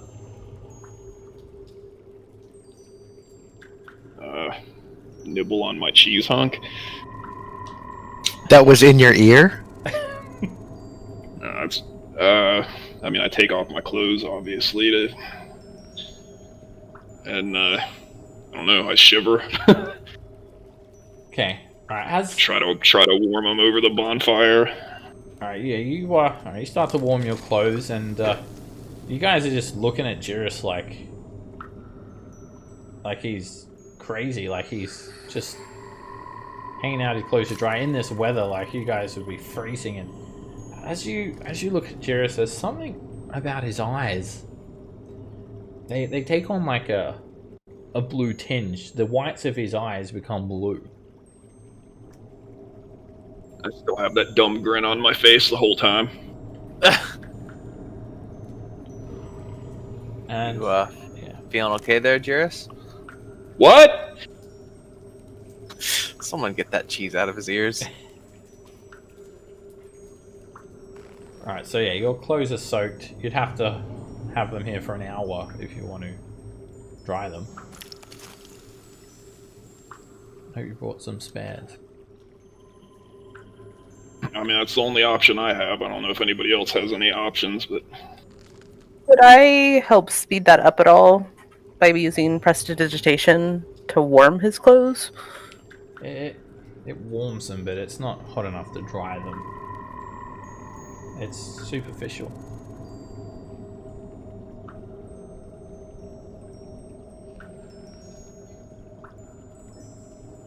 Well, I guess we could take a short rest. We might want to check what's at the end of this cave here, considering it's moaning and smelling. The bonfire only subsides for 1 minute, and then Dendovich has to cast it again and again and again. And Yeah, here. again. Also, if we're gonna do anything like that, I'd like to move further away from the ice so we don't like melt a big puddle of water and this thing jumps on us again.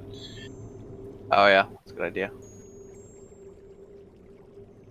How you feeling there, Jairus? You pretty cold there, buddy? What? Just take a peek around the corner here. Oh my god. As a set of He's just stairs. gonna. I Maybe squinting at Jarrett, adjusting her pot on her head. I will attempt to instruct Jairus to take the cheese out of his ears. Alright, I pull out one cheese earplug hunk. I don't remember what the fuck I was gonna ask you. You just wanted the cheese. You're gonna eat that? Yeah, I offer it to Varys. You hungry? Yes, Varys. You can have it, I've got another one. Varys takes it and eats it. No, yes, thank you. Are you warm enough there, lad? I can manage. Let's get away from this frozen river thing, stream. Varys, you're fairly perceptive, and he's not even shivering. I can manage. I can manage, Uncle Varys. Alright, good. Good to know. Let's scout this out. Maybe a Montour will bless us with some warmth. Monitor. Anyone still need that fire? No, we're moving on. Thank you, though. Alright, I gotta dismiss that. That cheese hunk. That's some extra flavor on it. I'm gonna... It's pretty good. It was bigger. Good snack. It's bigger than it originally was when he takes it out. Alright, Dendovich, you've been It's just like kind a of waxy substance. you've been leaning around the corner, just kind of checking up what's ahead here, and you can see like there must be some cracks in the ceiling. You can see a bit of this Aural's twilight and illuminating what looks like some frozen blood. Stairs are about 5 feet high. They're like just kind of very, very rough steps. They've been carved though out of the stonework. This is man-made, and then they illuminate frozen blood. How's that smell doing? I take like a big whiff. Am I still smelling that familiar scent? Delicious. Yum. Nice meaty stew. I let the party know that there's definitely something hanging around these caves that's smart enough to cook some meat. Perhaps Taiki has blessed us by bringing the fishermen alive. We should check it out. Iris, are you the murderer?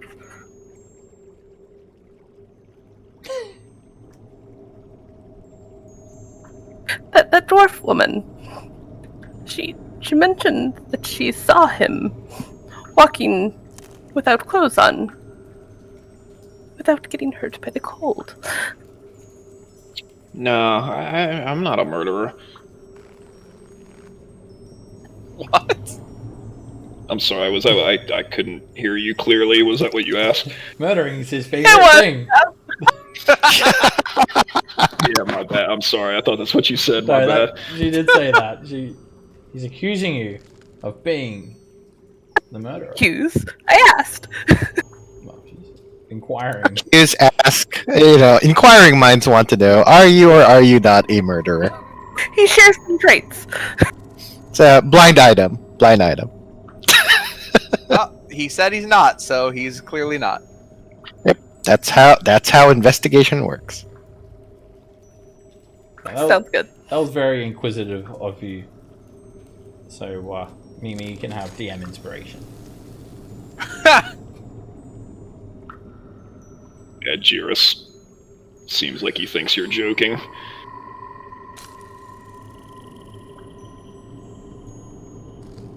Kind of gave like a, no, that's silly. Alright, I'm gonna move up a little bit, folks. Alright, See if I can't.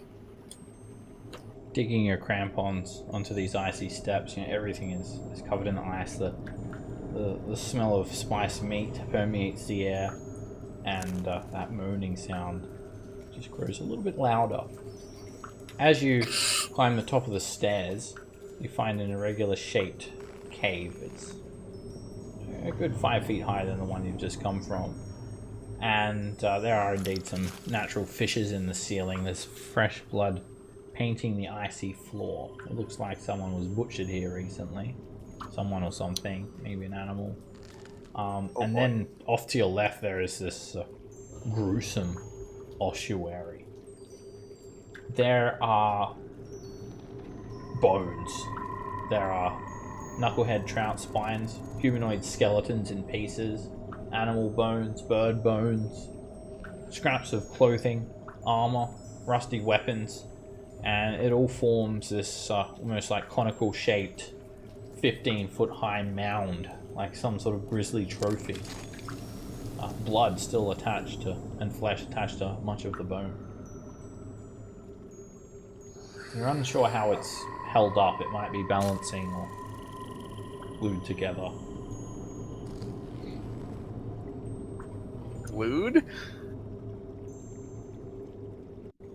Yeah, not actual glue, but mortar or something. Super glue. Flex tape. Elmer? I was about to say some flex tape. Kelgrath, coming? No, don't leave no man behind. Kelgrath with us still? He might have Oh yeah, sorry. Boop. Alright, so something's clearly living in these caves. That's doing a lot of murdering. Was it Dendovich? I think it was Jirus. Oh, okay. I know. As you take a, you're fairly perceptive, Varus. I think you're probably the most perceptive one here, and Jirus too. As you guys look at this thing, you realize that you can see kind of what it's held up by now. It's all of these bits of bone are leaning against an enormous upright skeleton of a 15-foot tall humanoid shape. And there's even some leather armor scraps attached to its bone.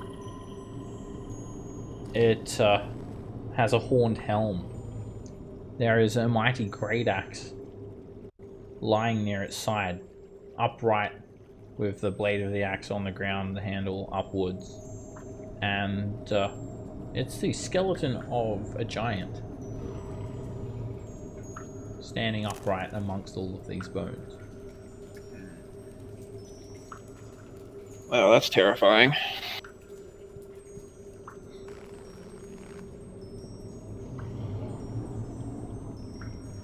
Alright. Varus has a pretty strong inkling that we might be in Maud Chisselbone's lair here. That may the smell might explain the or possibly the stew, and such a powerful creature may be able to fell a giant. Sounds like we shouldn't be here. Thinking this is a bad idea. He nods in agreement. You might have a good point in there, old man, but I don't see how we got much of a way back. If you don't remember, that water area we came from crumbled down around us. That stream kept going north, didn't it? Or was there a dead end or something up there? No, I kept going north. Yeah, but then we gotta go back on the ice with that thing lurking underneath of it. Yeah. Well, Oh.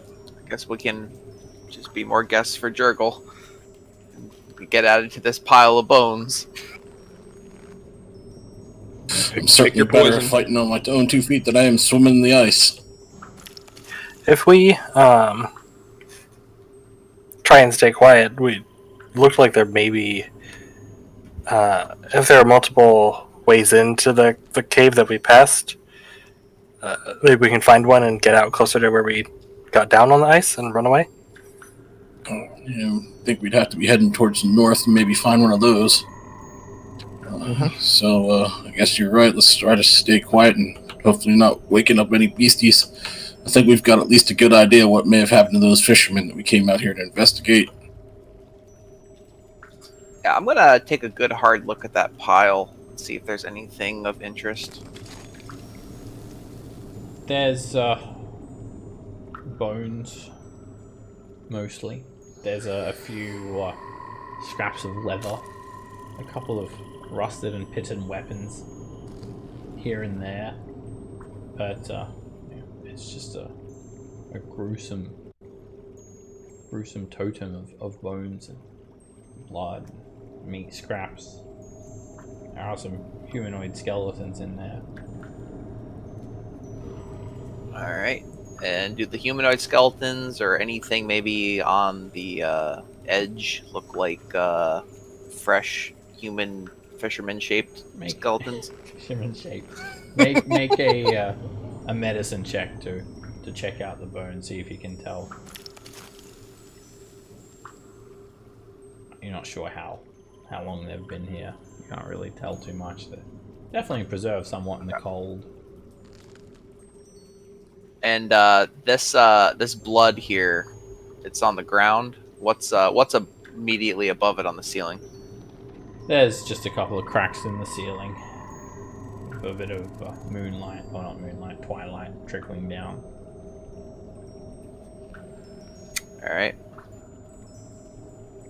Well, So would I know what a hat is and like how powerful it is? I mean, well, you could make a an Arcana check for that.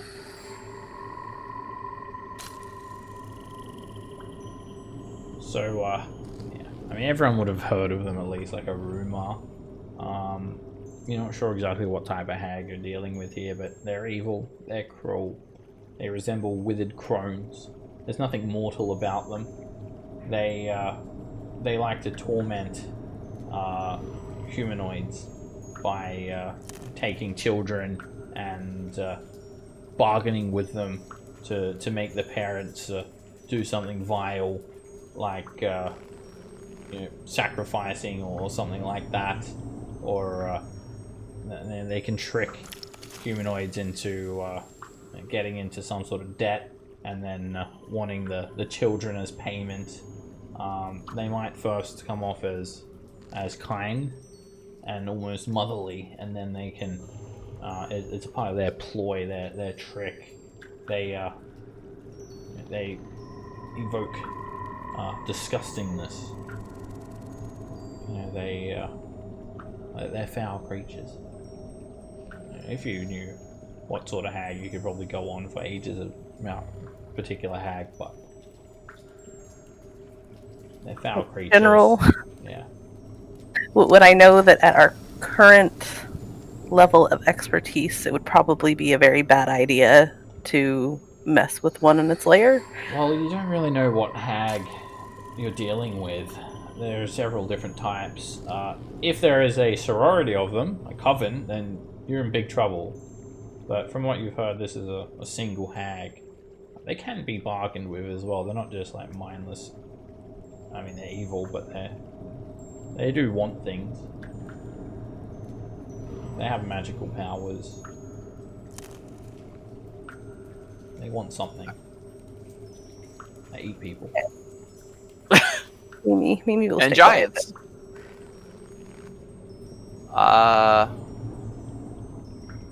All right, so we're gonna try to go through this cave and go around to the left. Is that the idea here? Dedovich first. Yeah, I'm gonna try to move quietly or at least as quietly as I can as I walk through here. Okay. Alright, the way's clear. I give another sniff check. Can I tell which direction that's coming from? Make a perception check. It's pretty strong here, and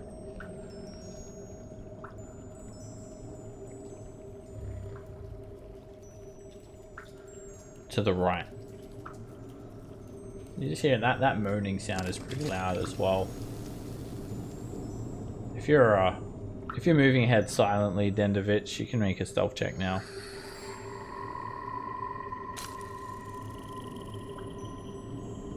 The scent of that stew is growing stronger, and it's kind of met with a bit of a warmish wind, and you can kind of hear some activity and some movement.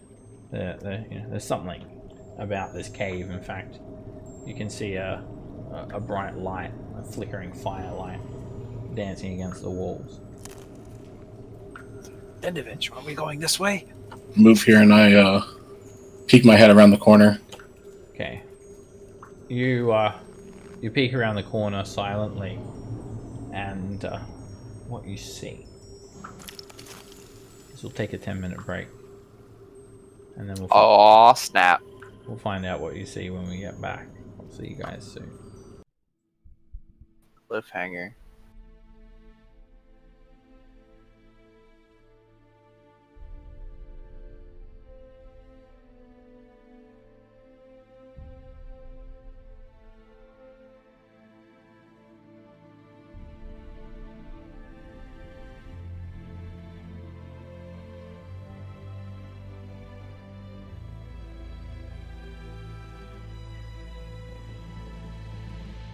Alright, be right back.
And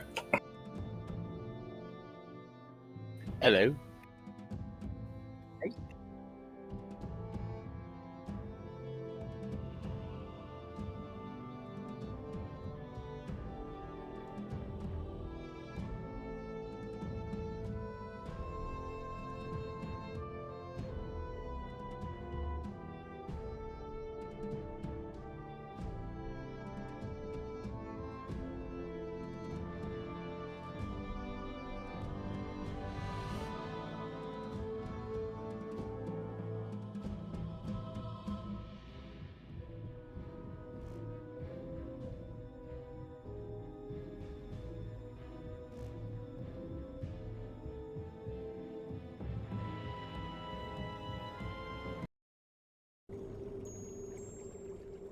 Hey guys. Hey. hello. Welcome back. Cool. Okay, so Dandovich, you've crept up around the corner, and there's a large cave beyond. You can see this flickering orange light from a fire dancing across the walls, and you can move up a little bit closer if you want, but you can see this old woman, this decrepit looking old woman. There's something not right about her. There's something off about her. Her eyes are bulging out of her head and they don't blink. She wears tattered furs. She has sickly greyish purple flesh and her hair is stringy, interwoven with finger bones. You hear a plop, plop, plop as standing between her and a large cauldron is a stone block, and she's got like a butcher's knife, and she's like chop, chop, chop, chopping up some meat, plop, plop, plop, grabbing handfuls of it, plopping it into this cauldron. There's a large wooden stirring stick that she's occasionally stirring, and then she must get stuck on something because she starts to dig around near that block, and she kind of tugging at something, and then you hear like a snapping sound, and all of a sudden she has her hands full of entrails as they're being fed from someone's open stomach. She feeds the entrails down into the pot, and then she stirs a little bit, stirring the entrails deeper into this soup, and then That did the job. and she's cooking people. She has not noticed you. Okay, I wave back at my companions. Make sure they can kind of see when I put my finger to my lips and kind of like the shh motion, and like kind of hold up to get them to try to stay put, with the indication that I'm going to walk on ahead a little bit. Is he seriously going in there? What the hell? And I don't try to be particularly stealthy anymore as I walk up. Alright, the hag. I'll follow. Her gaze immediately switches over to you, and she just kind of leaves her hand off of the wooden stirring stick, and she gives you a bit of a wry look.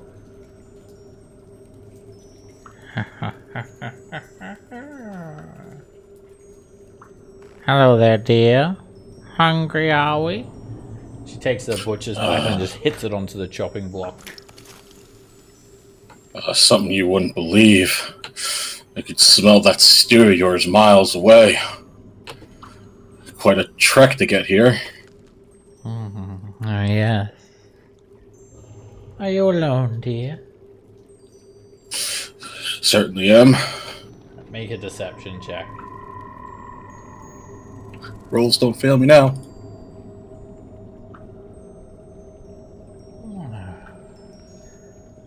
I don't frighten you, do I, dear? She kind of rubs her hand through her hair a little bit. Oh. Nothing making that delicious banquet's gonna scare me off, I'll tell you that much. You're a brave one. Don't worry. Auntie Maud has enough stew for you. I have some to spare. Come by the fire, my dear. Come and get some nice, warm stew. Alright, as you come closer, like the stew, it must be piping hot. It's steaming. But there's barely a fire underneath it to sustain such heat. And now you can clearly see these skinned humanoids in a big pile, dismembered, and this has got to be the fishes.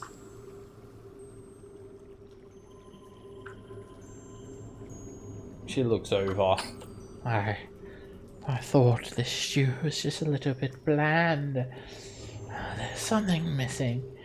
Perhaps you would care to taste it for me, dear. Can't quite put my finger on it. I was worried you'd never ask. Got a spoon or a ladle I might use? Oh, yes. As you look down in it, you can see lumps of flesh and organs floating in it. She stirs it a little bit, and then she's got this enormous paddle, a giant wooden spoon, and she takes some. It's piping hot, and she holds it up for you to taste, tipping it towards you. I kind of have like an internal battle with myself, but I reach my hand out and take the ladle and put some in my mouth. Okay. You taste it and make a Constitution saving throw.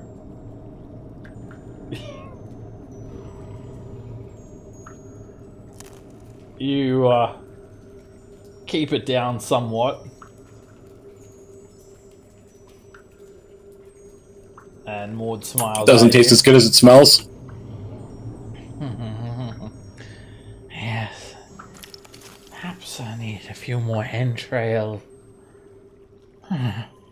Perhaps you have a few little nail clippings you could add to it, dear.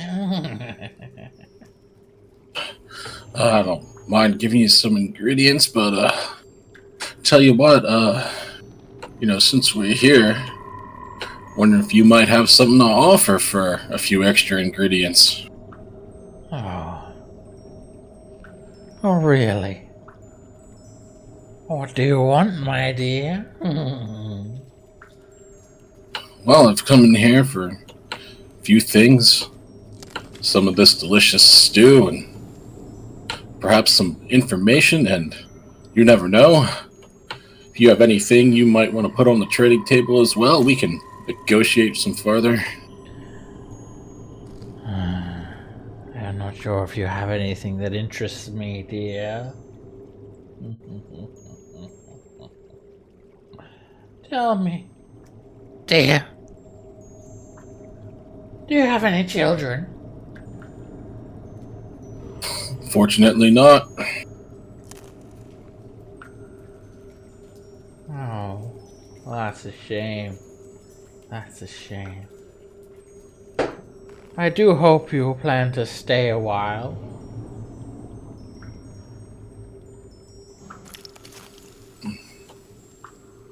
Yeah, I could stay for a moment or two. Is there any particular reason you like the company? Alright, as this is happening, so you guys can hear this conversation barely. It's mostly a kind of dissonant sound, really. It's indiscernible. It's just like the howling winds in your distance from her. You're just catching a few wisps of the sound. You guys are just freezing out here, so the 5 of you need to make a Constitution saving throw against the extreme cold. And Dandovich, it's this cauldron. It's like the liquid is hot, but there's actually very little heat coming off of the cauldron as well, and you're actually starting to get quite cold. But the warmth is just enough to kind of stave it off. Alright, you guys check to see how Jiris is doing. He's not in cold weather clothing. And he seems perfectly fine. He's not shivering. And his eyes, they're glowing even brighter blue. And again, he has that dumb grin on his face. Well, so we're all shivering, trying to fight off the cold, and Juris just standing there steadily. Yeah. Is he a statue now? Is he actually a statue now? So Mimi was like quietly arguing with Sir Waldo. You guys, of course, can only hear one side of it. But she was trying to convince Sir Waldo to go in and scout the room, and he was refusing. But she will look over at Jiris with his eyes getting brighter, and she'll kind of squint again and readjust her pot on her head. Why are you not cold? And what are your eyes doing? My eyes are doing something? What are they doing? He crosses his eyes, trying to look at each other. They're glowing blue. I don't know. Have they been doing that this whole time? Just since you disrobed. Well, that's weird. I don't know. He just shrugs.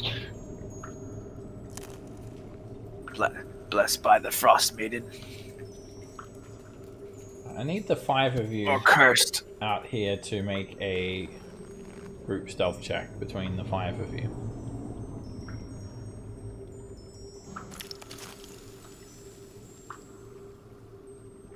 You guys all suck.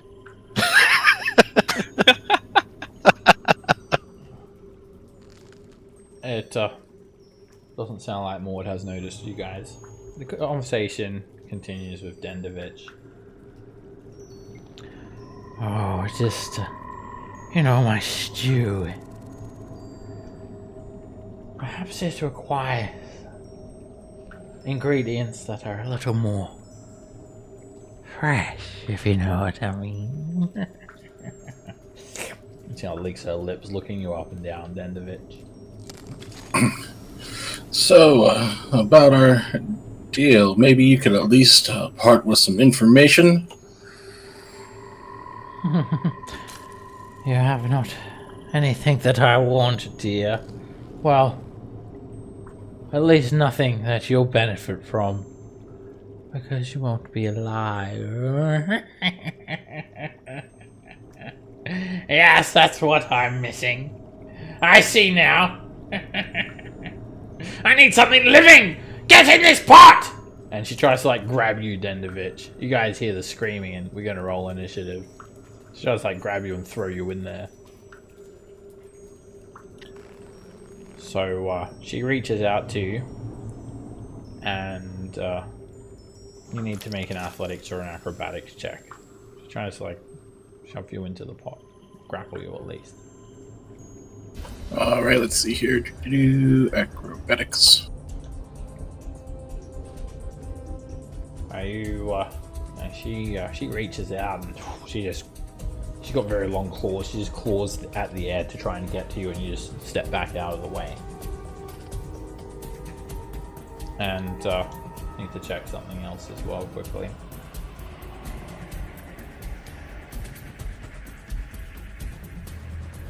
Alright, before your turn, Dendovich, this is supposed to be in between your turn and Maud's turn. There's actually an invisible Willow Wisp that's been floating here this whole time. It flies down and it's just like a little ball of light. Well, it's invisible at the moment, so it doesn't let off any light, but you'll see it in a second because it tries to shock you. An arc of lightning shoots out from the Willow Wisp, and a lightning bolt arcs out into the air. You jump out of the way, and now you just see this 1 foot diameter glowing orb of light is hovering 3 feet above the ground next to you, with lightning dancing all over the sphere, crackling here and there. A few little thunder cracks. Willow Wisp. Alright, Dendovich, what do you do?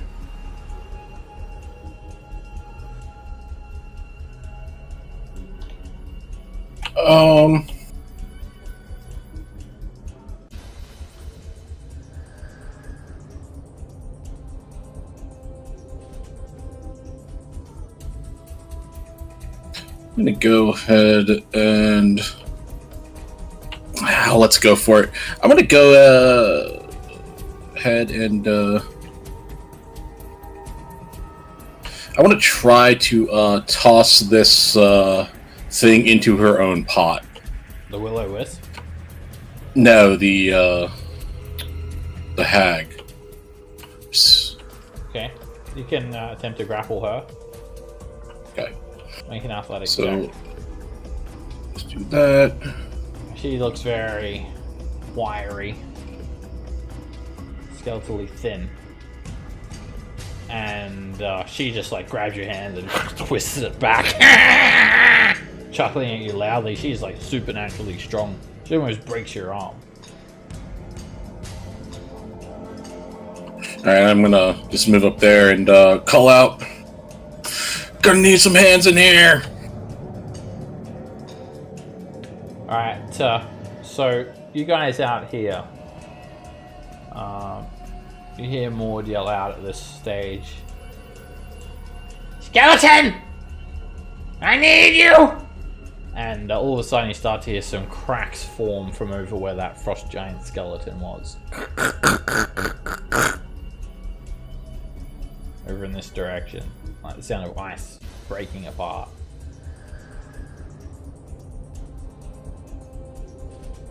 You're up, Varys.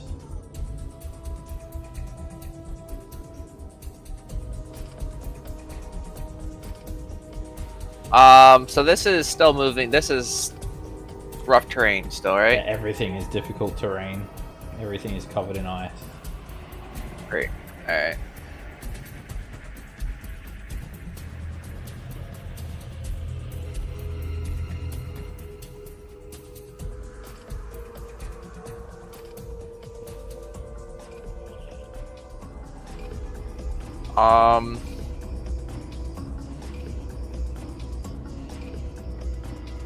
Move up.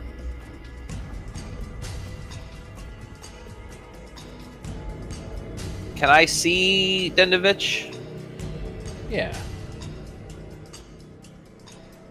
Oh, never mind. This shit's 30 feet anyway.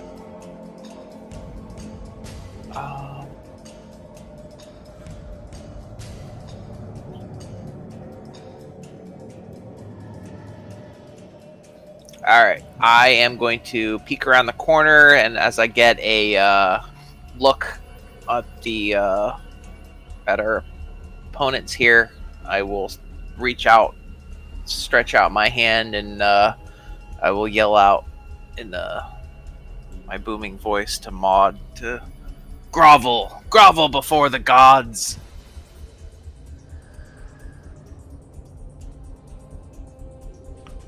Alright, you cast command. You feel this like kind of booming voice emanate from you like a shockwave in the air. And she makes a wisdom save. She looks up at you helplessly. And on her turn she'll grovel. She'll go prone end her turn.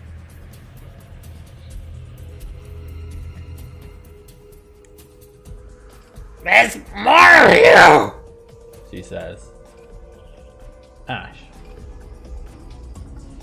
Okay, you said that the cracking sound was coming from our west, somewhere over here, Yeah, right? it sounds like you heard her call out for a skeleton, and you can hear like the sound of like ice snapping. Yeah. Okay. So I'll call out to Jiris and Mimi as I start to move. Probably best to get in here, and I'll move a little bit down, and then hoping that they run past, I'll go ahead and dodge.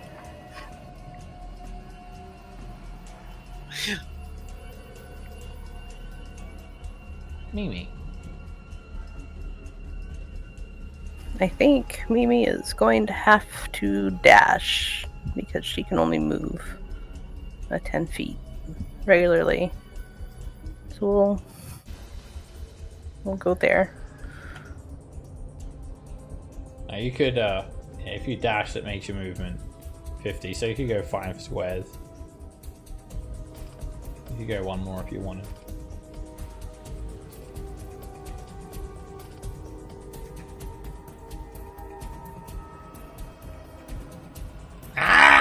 More just screams even louder when she sees more people come down the stairs. What is this? Mimi's rifling around in her components bag again. Jairus. I'm going to dash.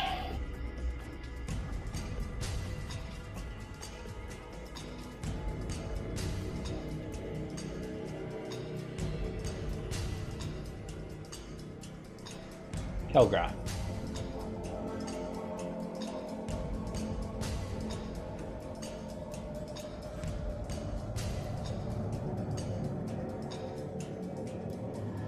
Hey there, Kelgra. Right. Sorry. Okay. So if we're already on difficult terrain, do we suffer an additional movement penalty for moving through people? Difficult terrains don't stack. Okay. Other things Can't be like even. other things can, but difficult terrains don't. Not even more difficult terrain. Okay. They cancel each other out. It becomes normal. No. Oh, there you go. Okay, move 6 feet. All right. Boop, boop, boop. So right now the hag is going to is the hag prone or is Not she yet. going to run? Okay. Okay. Let's do the thing. I'm going to go ahead and cast Chaos Bolt and then twin it. Okay. So first one is going to be on the Willow Wisp. Alright, Oh, sorry, let me- There's a weird looking orb of energy just shoots out from you. First one, Willow Wisp. That's a miss. Okay, and then next is the hag. That hits her. Okay, and it does the double thing, so it will actually arc to the Willow Wisp. Okay. And 4 is what is 4? 4 is force. Okay, and this is for the arc on Wait, the Willow Wisp. Do you have sorcery points? Yes, I got the Metamagic Adept feat. Oh, okay. I have 2 sorcery points that's just for Metamagic. So you're a sorcerer who's training to be a sorcerer. Yes, exactly. I'm really trying very hard, guys. Come on. Alright. Alright, so. So this is the Ricochet Chaos Bolt on the Willow Wisp. So that sorry, what damage was it? It was Force. It was force. force. Okay, that just blows her back and it puts a few cracks in her skin, and then another ball. It explodes off of her and slams into that Willow Wisp. And that'd also be force because You it's hear force. another loud crash and you hear an explosion of lightning come out from the Willow Wisp, and it shrinks down a little bit smaller when it's hit. Nice one. All right, that's my turn. Maud yells out, Treachery! How dare you all come to my lair! and she yells out to the skeleton, "Hurry up, you big pile of bones!" She looks at you, and her eyes are just like popping out of her head, and now you're seeing like her true horrific appearance. She is like absolutely terrifying to behold, and she just tries to like rip her claws into you with an attack. Isn't she scrubbing Oh her yes, turn? that's right. She's about to, and then she stops and then falls down to her knees and goes prone before you. But she does do all that yelling out, and then she stopped at the last second when she tries to attack. And as that's happening, this Willow Wisp is going to just zoom over to Kelgrath at an alarmingly quick rate and provokes an opportunity attack from Dendovich. That was very alarming. I'm alarmed. I don't The alarm I don't status. have a weapon drawn, but I could try to whap it with my shield, maybe. You could do an improvised attack or an unarmed strike.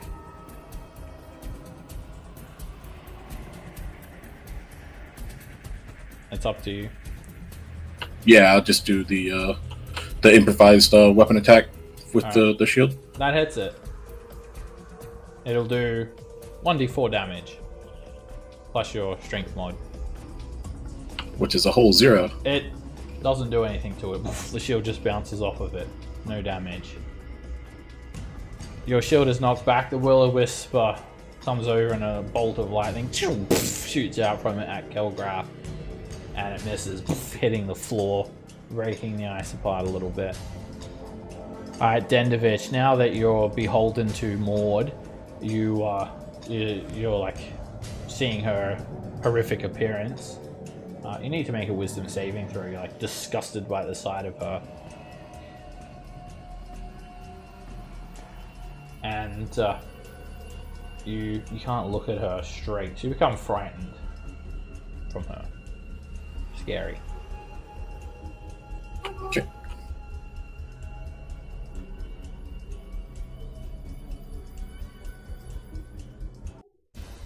Alright, I'm going to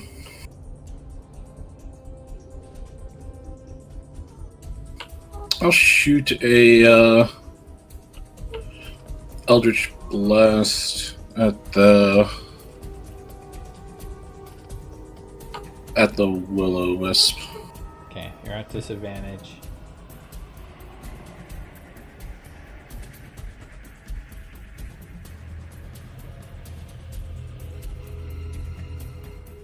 You hold your hand out, fire, and that hits. This thing is quick, and you just managed to intercept it. There it goes. The crackling beam of energy slams into a Willow Wisp. Lightning shoots out of it, and the Willow Wisp shrinks down to size just a little bit more.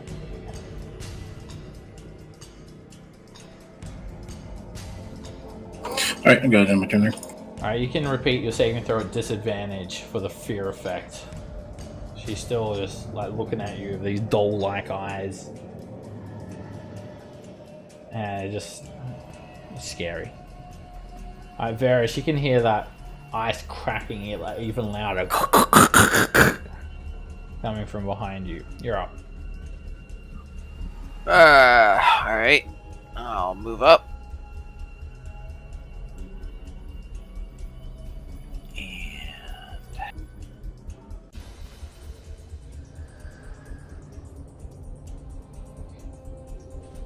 I am going to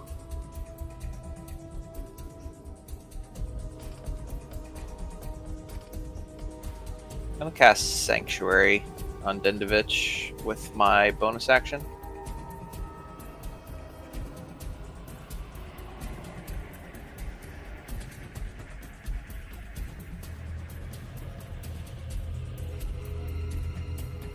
Alrighty, an invisible guardian force surrounds you, Dendovich. You're warded. I'll yell out to Dendovich that the Moon Maiden is protecting you. Stay safe, my friend. And then I'll try to whack this Willow Wisp with my Warhammer.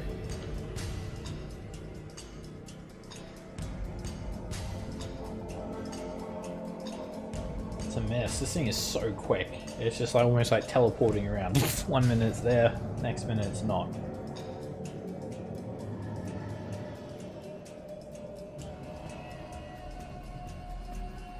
Ash.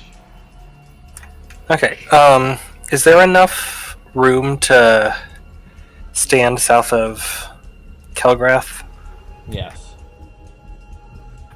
Okay, so I'm gonna go ahead and Seeing nothing coming from behind us for now, move up next to this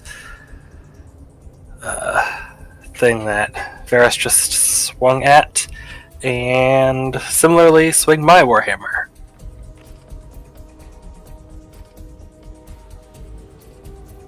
It's way too quick. Zipping around, teleporting from location to location. Mess. Mimi.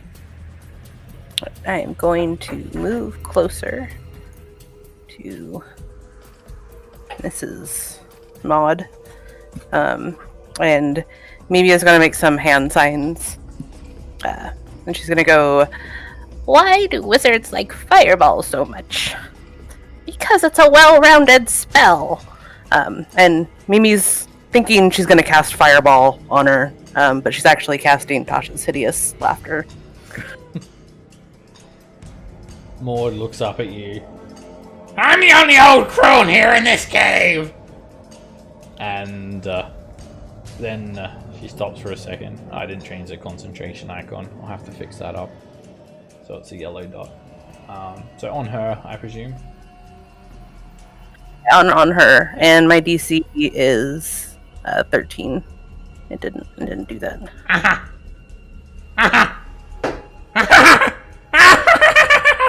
And she starts rolling around in a fit of laughter, kicking her legs about, her long claws flying in the air. And she falls prone, and she's incapacitated. Well, she's Double already prone. She does like a full 180 flip on the floor, and then another 180 flip. I guess you'd call it a 360 flip. But yeah, you guys get the picture. Did she do like the worm? Yeah, she starts doing the one. I'll give her the charmed icon, even though it's not a charm, just to signify that she has that effect on her. While we're here, does anyone have Warcaster feet? I do. Okay, let me make Yeah, sure. Jiris does too. Let me fix up your thing so it's gonna give you guys the advantage on the saves too. So Jiris and Varys. Okay, and Varys.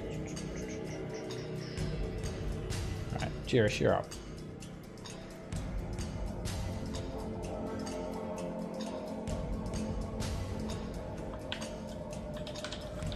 I'm going to move there. And gonna cast Fog Cloud.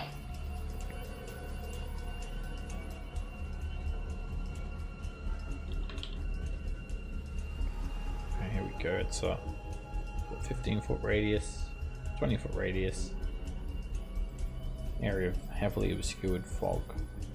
There's a template for it, you can move it around. Might make it a different color because the contrast, you can't really see it too well. It's pink is your favorite color, right? So I'll make it pink.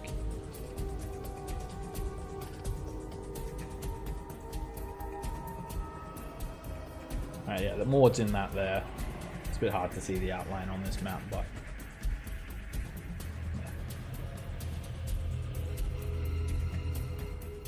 like that.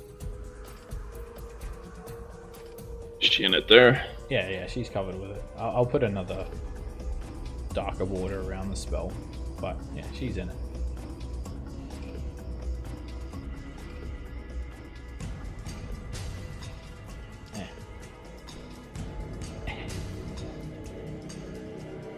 That's not hidden there, right? No. Alright, yeah, I'm putting it there. Okay, the area is heavily obscured, so you can't see through it. You're relying on all your other senses. Hearing mainly the witch's smell for this delicious stew. And most importantly, you can't see this fetid hag. Kelgrath, you're up. So I can't. So the Willow Wisp is obscured by the fog, right? No. I was like, this looks a bit janky, this thing. It should be like... it's not... It doesn't get Jiris and the Willow Wisp. I don't know if you wanted to move it, but... No, it's the outer edge. I was trying to get on Varus and Mimi. Okay, yeah. This is Failing at geometry here, sorry. the template dictates where it is. Maybe. It's got a purple line if you look really close. Yeah. Maybe I'll just put it back to normal. Anyway. Okay. And then the Willow Wisp is invisible, right? It was. It's not anymore. It's not anymore. Okay. There we go. We use this one. Ooh, my good friend. I'll be seeing you in 4 levels. Let's see. But what are the odds? Nah. Yeah, I'll move. I'll trigger an attack of opportunity. I'll move a step. It lances out at you with a bolt of lightning. Miss it. Slams into the ground instead. Move one more. And then I'm just going to go ahead and firebolt it with a bolt of fire, as you do. Miss. It just disappears into the fog cloud. Amada's just kicking her legs up and down, scraping the ice with her claws. Makes a wisdom save. And she stops laughing at the end of her turn. Where are you, you bag of bones? And you can hear that cracking, thundering sound of the ice splitting apart now. Your spell ends, Mimi. This Willow Wisp is going to try and shock Ash. A bolt of lightning flies out from it.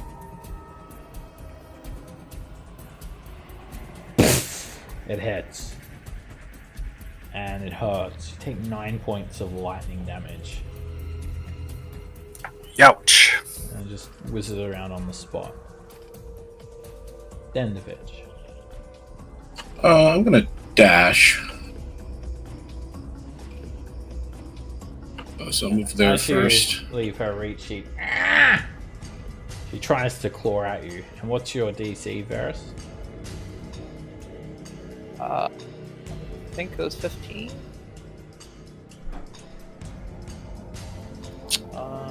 Seems a bit high for first level. Maybe 13. DC 13. Yeah, be in your spells thing. She managed to get through the sanctuary and she tries to claw at you, Dendovich. And she just misses. She tries to claw through the air.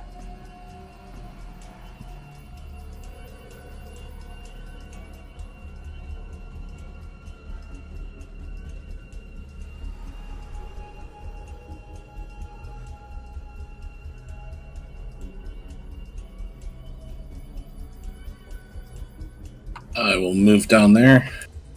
Alright, you can End repeat turn. your wisdom saving throw at the end of your turn. All right. Wisdom away. Is it still disadvantage? No. When you're not seeing her, it's not as bad.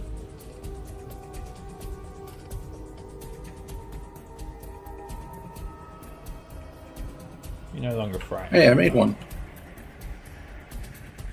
Varus.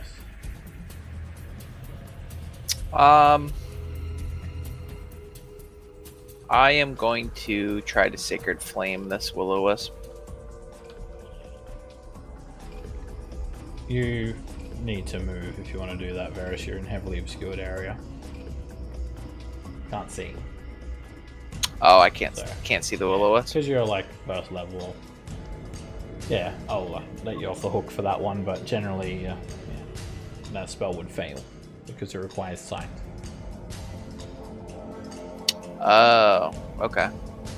So you can move. Sorry, wasn't sure how that worked. You I can, thought I could see it because it wasn't obscured, you know? You're heavily obscured. You're in it. So I'll give you two options. You can, move to see it and do Move the there. spell, or you can forego the action. All right. Right. No, I'll move there and do that. All right. It's very quick, and just teleporting around. It evades it easily. Oh boy. Okay. Yeah, that'll be my turn. Ash. Okay. As a bonus action, let's go ahead and rage.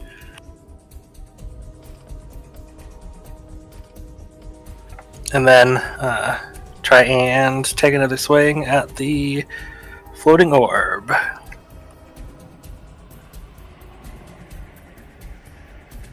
Hey, it's just running. Miss. It's running rings around you, zapping all over the place.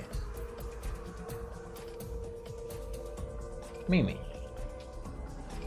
We're gonna move down one, and we're gonna try and shocking grasp this wisp. It hits it, but doesn't do anything. It's made of lightning, and it just causes it to flicker a little bit brighter for a brief moment. Whoops. But, well, I guess it does do something. It knocks its reaction out of it. You overcharge it. It's got like a... It's like it's hung over from too much electricity. Move back into the fog.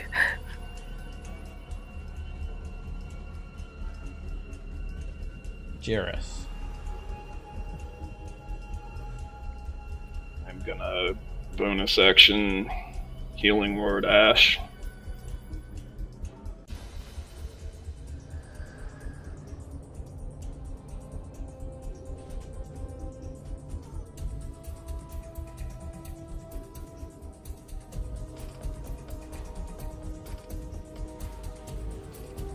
Move into the cloud. Any action? I will dodge. You can dodge, Yeah. but it's not going to help you on the cloud. Yeah, no action. Or actually, yeah, I'll dash. Cantrip or something? Or, yeah, dash. Okay. Kilgrath. Hey, I'm going to keep on trying to hit this Willow Wisp. And not succeeding. Hit the far wall. Alright, the entirety of the ice shatters now. You guys hear bones clamber to the ground, ice shattering where that skeleton was. And then you start to feel the ground shaking, something big step out from its icy tomb. Maud is furious. Ah! You hear the hag scream as she gets up. And she's going to take a dash action and rush up to you, Jirus.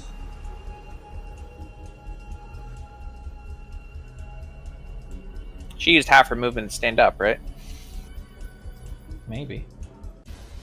Okay. Maybe she has athlete. You don't. But generally, yes. If you stand up, it takes half your movement speed. Alright, the Willow Wisp is going to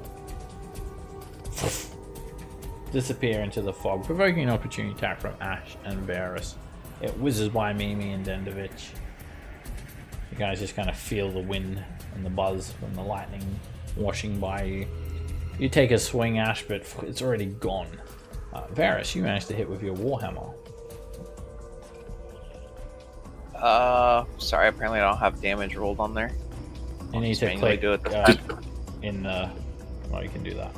If you where your attack roll is, where it says Warhammer one-handed, hover over that and it'll turn red, and you can actually click on it, and it'll do your damage.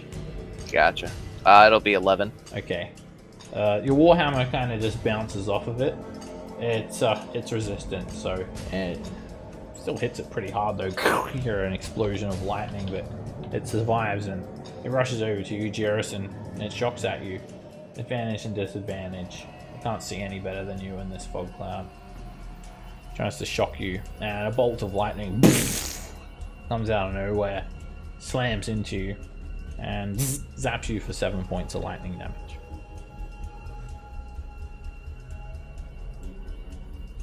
You lose concentration and the fog cloud goes down, and now you guys are exposed to this horrendous hag. Ah! You can hear something big coming from behind. Dendovich. She doesn't seem to really bother you too much now. You're over her horrific appearance. I'm gonna move up there, and I will Eldritch Blast the Willow Wisp. Miss. Too quick. Then move up there and draw my longsword.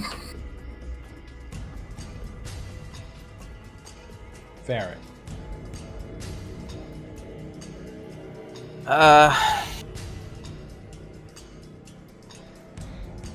Say a quick prayer to Jurgle that I'll be meeting him shortly. I'll move there. And try to Sacred Flame mod. She's not that quick. And she looks up. Ah! She holds her hands above her head as the sacred flame bears down on her, starting to cause her flesh, which is already revolting enough as it is, to blister even more.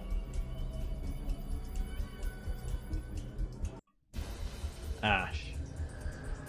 Okay, let's go ahead and move towards everybody, and then I'm going to go ahead and dash as my action to get up next to the hag.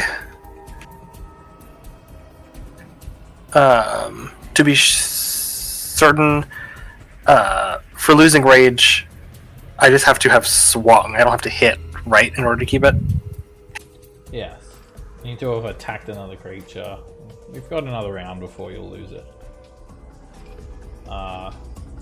You attacked last turn, right? And then you attacked Willow Wisp.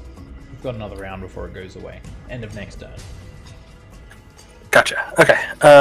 So I don't have any other bonus actions, so that's everything.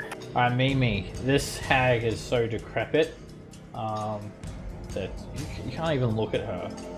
Well, you might want to. You have the opportunity to avert your gaze. Avert your eyes from her.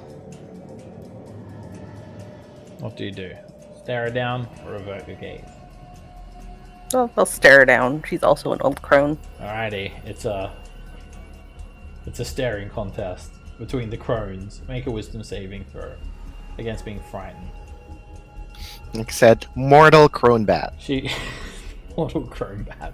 She wins and she strikes fear in your heart. Ah! Her eyes just like bulge out of her head, and it's disturbing to see. That's okay. We'll take care of that next time. Do I have a clear shot on the wisp from where I'm at? Half cover.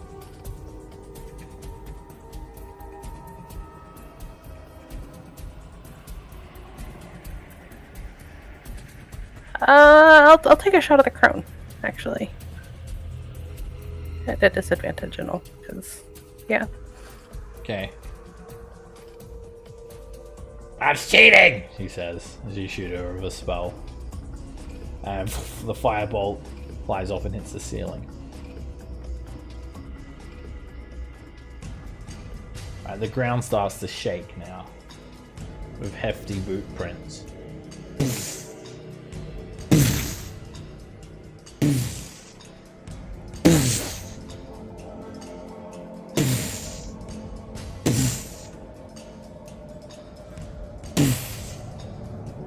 And squeezing through this narrow section of the cave with its bony arms scraping against the wall, you start to see a 15-foot tall frost giant skeleton appear from around the corner.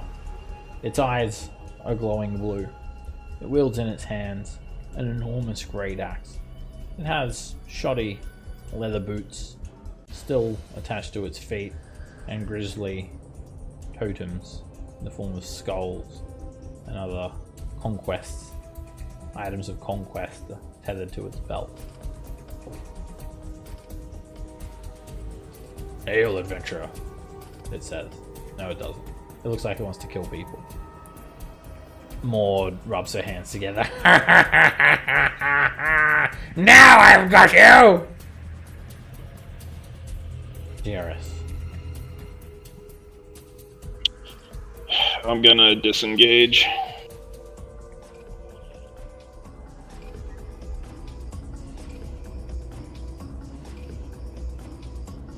Kelgrath. Right where I am. Can the frost giant? Does it look like the frost giant can hit me? Maybe. Because there's like this wall here, right? Yeah. I mean, it does not have total. You don't have total cover from it, no. Okay. Well, let's find out. I'll start moving forward. It's going to attack you. You have 3/4 Okay. cover. That's plus Okay. 5 to your AC. Why do you have to make me do this? Why do you do this to me, Kelgrath? What? It like chips the wall and almost takes down the entire wall with its great axe. Okay. I will not. I'm going to try to hit the Willow Wisp. Is there cover or no? Yes, half cover. Half cover. Or actually, you know what? I'm going to try to hit Mod. I will not avert my eyes, so I assume I need to do a thing where. Yes, if you try to attack her now, you will need to make a wisdom saving throw if you bear witness to her form. Ah, scary. Yeah, scary. You're frightened. Okay. And can I make that save again at the end of my turn, or how does that? Yeah. Okay. Then, well, I'll try to shoot her anyway. Pew. 21. You hit her. And the firebolt only glances her. It was a big firebolt. But it scorches her hair a little bit. She's looking a little bit beat up. Okay. And then end of my turn, I'll try to repeat my save. Yeah, at disadvantage because you can still see her and it just makes it even worse. But you gulp and you steel yourself. You're fine. You're now immune to her horrific appearance. Hooray. End of my turn. Maud is dead set on getting you in that pot. You're just an ingredient! Get in there! I was going to settle for you alive, but dead will do! And she tries to attack you through the sanctuary. And then, like an invisible force, swipes her claws towards Ash instead. And Ash, you just hold up your weapon and poof, hit her claws to the side. The Willow Wisp is going to spark out of existence, spark back into existence over here. It's going to try and shock Dendovich, but instead it's forced towards Ash. And poof, it blows a hole in the ground instead with a lightning arm. Can I use my action? Yes. Alright, I will swing my longsword at the Willow Wisp. Okay. You feel the ward go down as you swing towards the Willow Wisp, and you hit.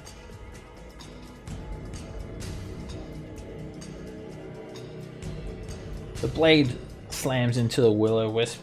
It doesn't really pierce the Willow Wisp form, it more just kind of bounces off with a shock wave coming, washing over its form. It does shrink down. It's minuscule at this size. At this stage, it's almost completely destroyed. And it ends its turn there. Dendovich, you're up. I will use a bonus action to cast Hex on the Will-O-Wisp. And apparently it's going to do 1d6 if I attack something, but that's fine. I'll fix it up for you so it does the description instead. Yeah, it's like I thought I said it that when I put it in there, but sometimes it seems like it just changes back for the hell of it. There we go. But anyway, so I will go ahead and attack it with my longsword. Okay. It's a miss. That's gonna do it then. Varys.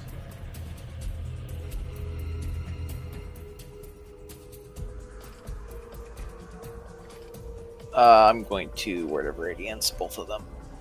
Alright, you let out a shockwave of radiant energy. It emanates from you first. The Willow Wisp. Not affected. Then more. She braces, crossing her arms, and it washes over her as she resists it.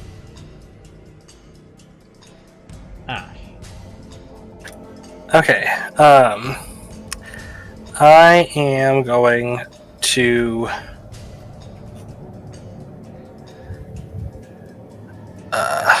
turn around to the wisp that teleported behind us, or zipped behind us, and try and swing at it with my warhammer. Hit. Alright, with a burst of strength and vigor, you swing the warhammer, directly hitting it. It disperses and it winks out of existence. Just a couple little arcs of lightning shoot off here and there, and then there's nothing left of it. No trace that it ever existed. Okay, yeah. You owe me a light, boy! She says. Mimi, did you repeat your save last turn? Not. Okay. Alright, you should do that now. With this Use my DM inspiration. Okay. I just noticed your character has a pot. Did you Photoshop a pot onto her head? I did. I got a new token for you, too. That is so good. Alrighty. Alright, you can negate the disadvantage. It doesn't have. Yeah. The pot's just not doing it. Okay, so it's your turn now. We're gonna attempt a firebolt her. No. No. In your mind, you're just like, you're winning this battle. You're like flying around, shooting fireballs, and really, you guys just see Mimi just like kind of talking to herself, standing there doing nothing. Let's talk about how amazing that her spells are, and Sir Waldo was doing an excellent job distracting the hag. Varys is second guessing very much so the companions he's chosen. The frost giant, it finally squeezes through this narrow opening.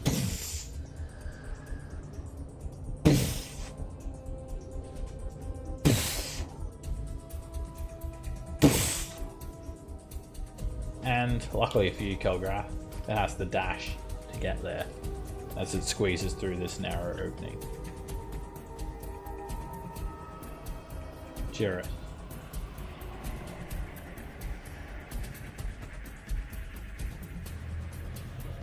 I'll move here and produce flame at Maud. That's a miss. She backhands the ball of fire to the side with her claw. Kelgrath.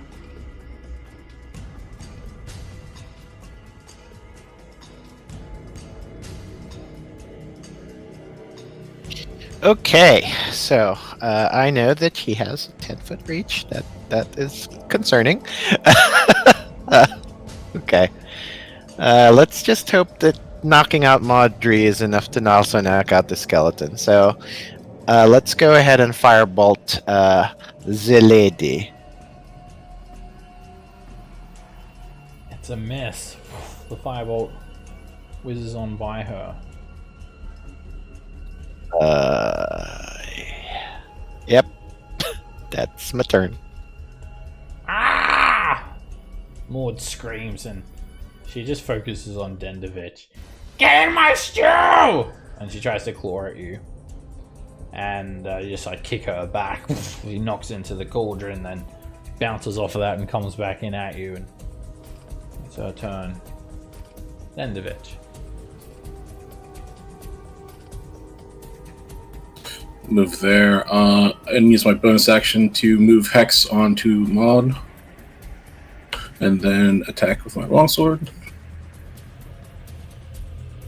Hit.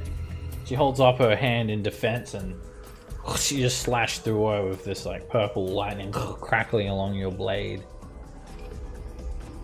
And And then the Hex damage. I cut into her arm quite deep. Ah! She roars out in agony. Varys.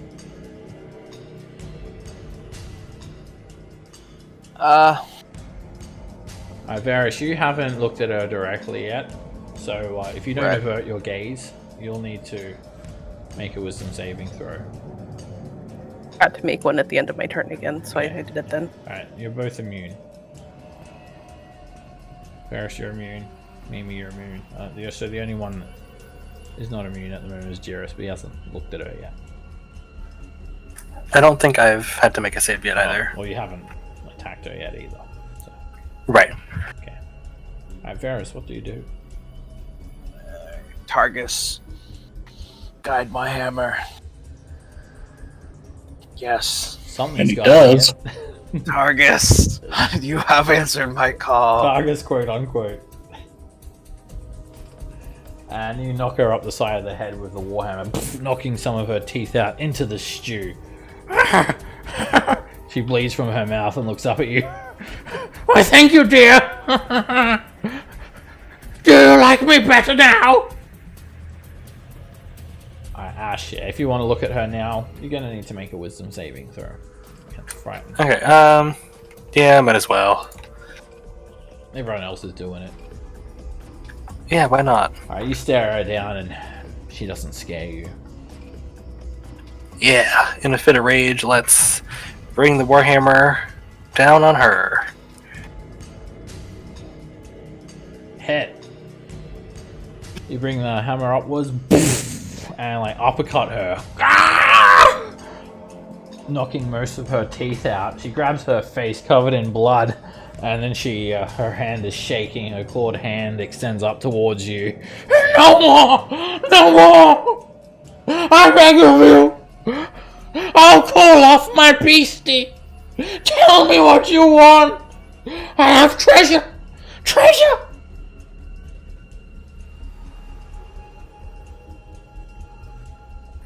I'll kind of hold my Warhammer in midair after the swing for a second, thinking, and then... okay. And wait to see what happens. And she calls out, One word and I'll have the skeleton cut you in two! But it doesn't need to come to this, dear! Let us lay down our weapons and negotiate!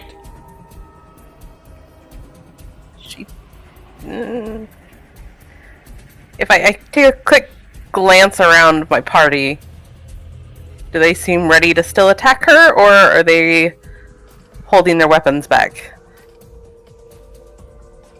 Varys is holding his weapon back.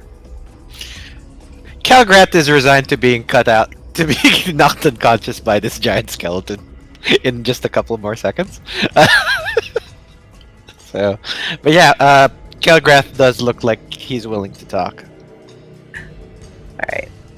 Maybe I'll take a quick glance back at the giant frost skeleton behind her, too, and... Oh, okay. Well, maybe hear you out. I'll hold my action for if she attacks one of my party members, I will throw a firebolt at her. okay, so you're, I'm still like... you're going to cast the spell and then withhold it? Morlett is like cowering. No, we won't do that. Don't do I it! won't appear hostile. I'll use my action to dash. Just run up here.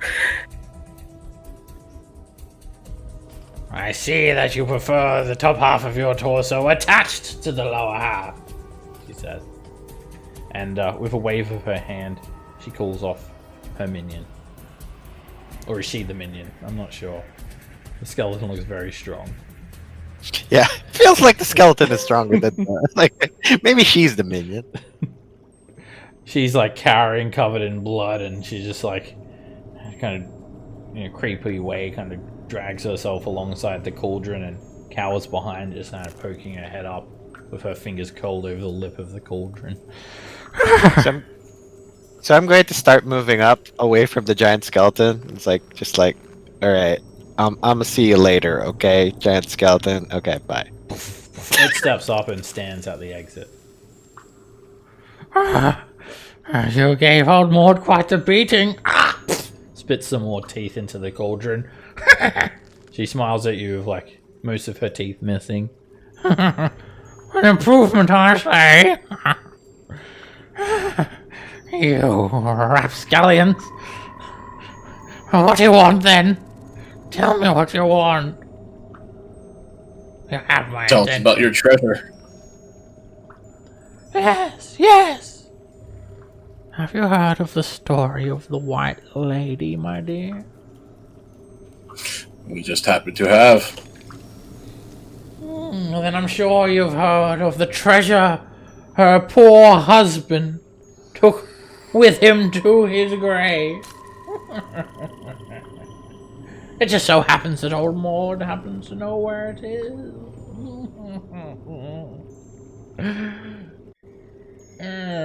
Yes, a big sea chest. Where would that treasure be then? It is where it is. I move up. I'm like, at this point, I'm stone cold sober. I'm tired and I'm hungry. Careful, Answer the boy! question. One movement of my hand and my frost giant skeleton will tear you asunder. Oh, and it won't stop look- if I'm dead. It is malevolent. Can I possibly see if she's lying about that? It loves to harm the living. Make an Arcana check to recall lore about necromancy.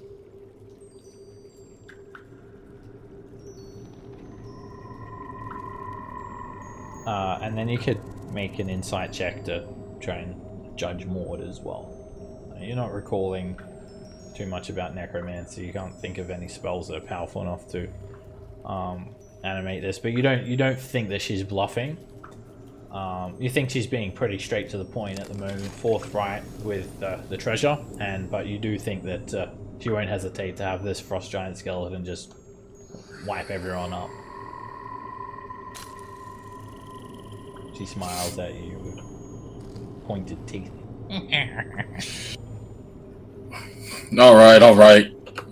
We'll stow the sword. All right, let's just make this quick then. Location of this treasure. We all get out of here peacefully. Also, fishermen. Don't forget the fishermen. You're making this easy on me. You're going to fish it out yourself? From the bottom of Lackdinishire?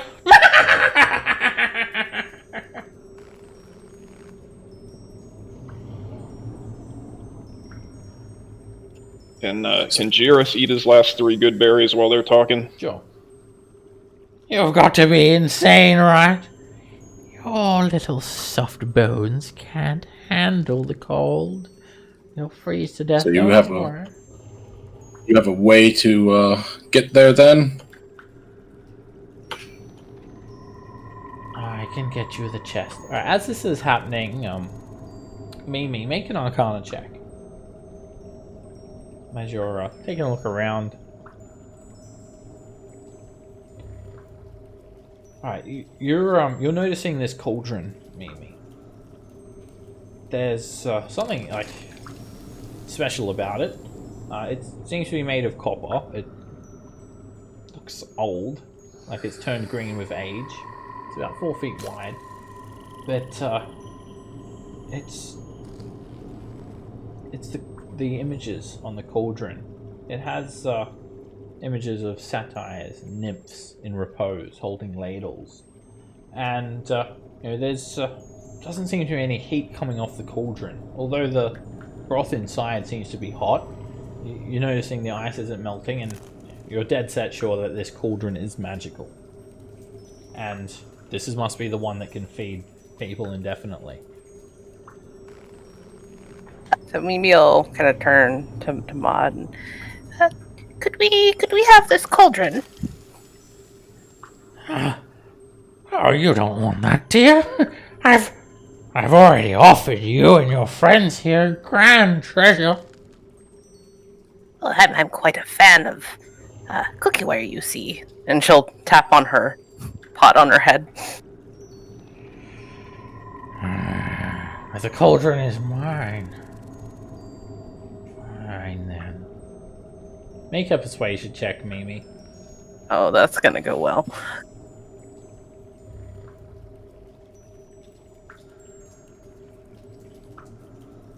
I will give you one or the other.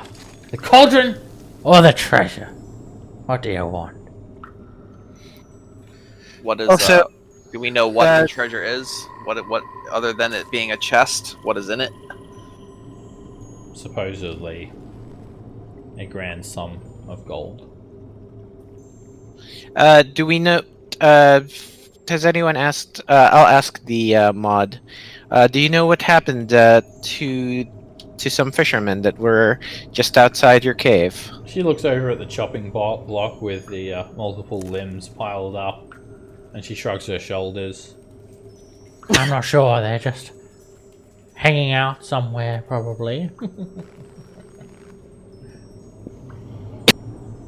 Well, I would much prefer the pot. I think the town may pay very handsomely for it. Good, And then. I know where it is, and it's here. But I must consult with my companions. Take it and be gone. Bye. Yeah, I'm down with the pot. Let's get the cauldron. Get the hell out of here. Yeah, also- sword in hand, I agree. I would also really like it if she swore not to eat like 10 towners again. Alright, Dendovich, with your insight check, you're not feeling like she's in a position to negotiate. Like Yeah. this. It's like we can just kill her. I was thinking that stew really was missing something. I wonder how much better it would taste if it had some hag meat in it. I No, kind of start scratching my beard. you don't need it. I'll show you how it works. All you need is water. I just put the added bits in there for flavor. Seasoning is all. I'm just so hungry.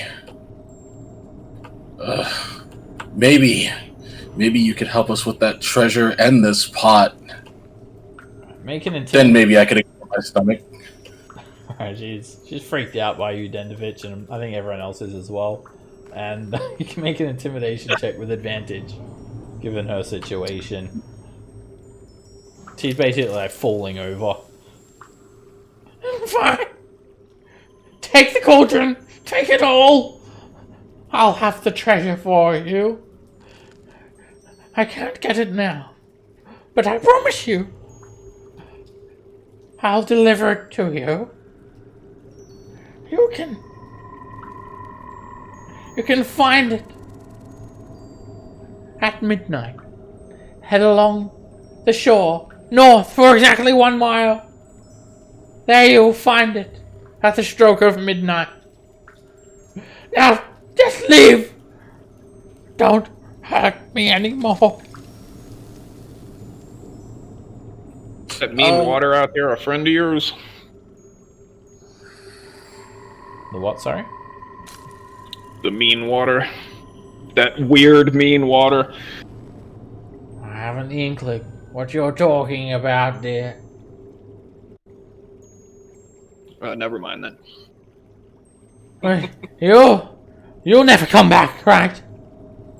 Once we do this deal, you'll be gone. Unless you double cross us. I promise you'll find it there. And you'll never come back to this cave. Can I just double check to see if I think she's lying? Sure.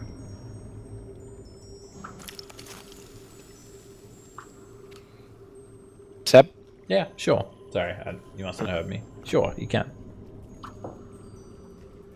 Alright, you can tell that she's absolutely terrified, and you don't think that she's going to mess around.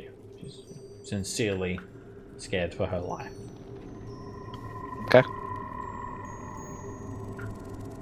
At the stroke of midnight, it'll be there, she says. A mile north of these caves. Exactly 1 mile north. Alright, okay. Sounds like we might. How about we get that location a mile south of the caves, closer to the village, huh? She shakes her head.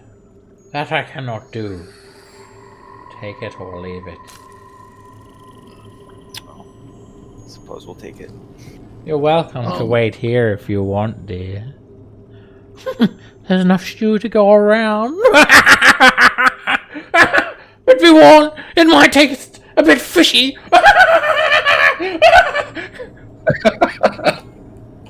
Okay. Cackling maniacally. I get it. It's fishy. Because there's fishermen in it. God. Yeah, I will ask just if she. What's the quickest way out of these caves? Oh, hold on. You made a pun, so I'm pretty sure Sub gets DM inspiration. She says, oh, one way or another. If you would like, I'll have my skeleton escort you to the exit now. Yeah, sure. Can I position myself a little bit so I can kind of see around this corner? To the north, the cave continues onwards, and you can start to see it fairly level with more of this frozen lake. Gotcha. Okay. The skeleton steps forward and it leans down, holding its hand out to like grab you guys, and it'll scoop up this cauldron as well, which is a lot smaller in person. Yeah, you're like, it's 4 feet wide, and I'm over here like, that looks like it's 10 feet in diameter. He didn't dump out the contents yet, did he? Oh, did you want some? I just fill up one of the wet skins with it, maybe. You want to eat fishermen? Okay. No, we might need some evidence, guys. I'm not going to eat it. Come on. Just to make sure that people believe our story. Alright. As he's saying this, there's like someone's pancreas like in his beard. Look, I brushed that away. Look, I had to make it convincing. I thought that this was going to be the best course of action. I didn't expect it to go all hag on us. Okay. Just sometimes we have to do what we have to do. Dendovich, have you taken up cannibalism in these tough times? Yeah, that's my question, is did you enjoy it? Don't be ridiculous. Only some weird barbarian would do that. Besides, what's with you in the no shirt, Jairus? What? What's wrong with not having a shirt? Are you in league with Moander? Perhaps Jurgle? I'll change the subject. You're the one with somebody's organs hanging out of your spinach chin. And don't bring me into this. Bye, Maud. It's nice meeting you. She just scowls. Ah! Good riddance! And the frost giant skeleton scoops you guys up and just... May a monitor bless you. It gets down to the exit of the cave and then it just like releases you gently onto the ground. Cauldron and... Bye! Alright, the Thanks cauldron... for chopping us in half. Yeah, the cauldron is full, but skeleton... I think the skeleton's going to pour it out for Maud before so she's got some leftovers. So it's an empty cauldron now. It weighs 50 pounds, so you guys could probably just like slide it along the ice. So you guys Can Mimi prestidigitate it clean and then get in it? yes. I mean, that's like double mage armor right there, right? Mm-hmm. I mean, turn it upside down, that's total cover, baby. Alright, I think we might just narrate this next bit. Just so it kind of sums up this quest. So, you guys can make your way back to town. However, you'll need to make another round of con saves against the extreme cold first. So we'll do that first. With advantage. Everyone's cold weather clothing.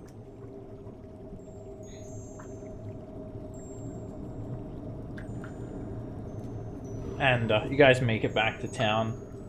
You can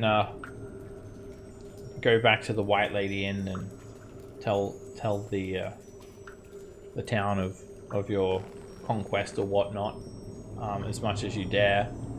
And you try to find Imdra, but she's not to be found today. She's got some business on, and you're told that you're to meet with her at the town hall on the morrow. And yeah, she just wants a full recap of what happened tomorrow, like a full report. You can meet her at the town hall, give her the report there. In terms of this cauldron, you guys can identify it, and it's called a Cauldron of Plenty. It's made of thick copper. It's turned green with age, 4 feet wide, mouth 3.5 feet in diameter, weighs 50 pounds, can hold up to 30 gallons of liquid. Embossed on its sides are images of satyrs and nymphs in repose, holding ladles. The cauldron comes with a lid and has side handles. It sits on 5 little clawed feet that keep it from tipping. If water is poured into the cauldron and stirred for 1 minute, it transforms into a hearty, hot stew, which can provide 1 nourishing meal for up to 4 people per gallon. The stew remains hot while in the cauldron, then cools naturally after it's removed. The outside of the cauldron remains safe to touch despite the heat of the stew, and it can create stew 3 times, then ceases to function until the next dawn. So it can feed a village of 100 people per day, basically.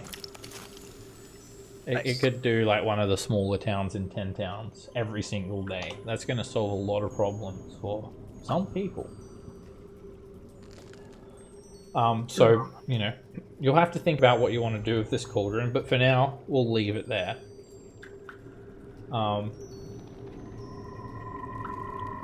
You guys all take a short rest, and we're just going to cut to midnight. I presume you guys are coming out to collect this treasure. Yes. Oh yeah, for sure. Yep. Okay, so we'll just cut to midnight, take a short rest, and then you head back out. The weather is a bit more forgiving on the way back.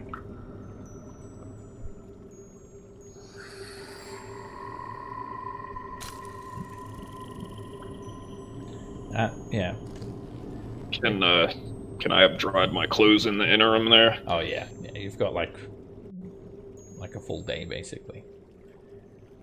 My mage armor probably would have went down, right? Yes, it did. So, No more Icewind Dale, obviously. yeah. Alright, you guys head to the location where Maud said, and you can see a bit of moonlight kind of glancing down upon the lake, and it's kind of giving everything a bit of a twilight look. And sure enough, right where Maud said it would be, there is a waterlogged sea chest on the icy shore, the log broken off.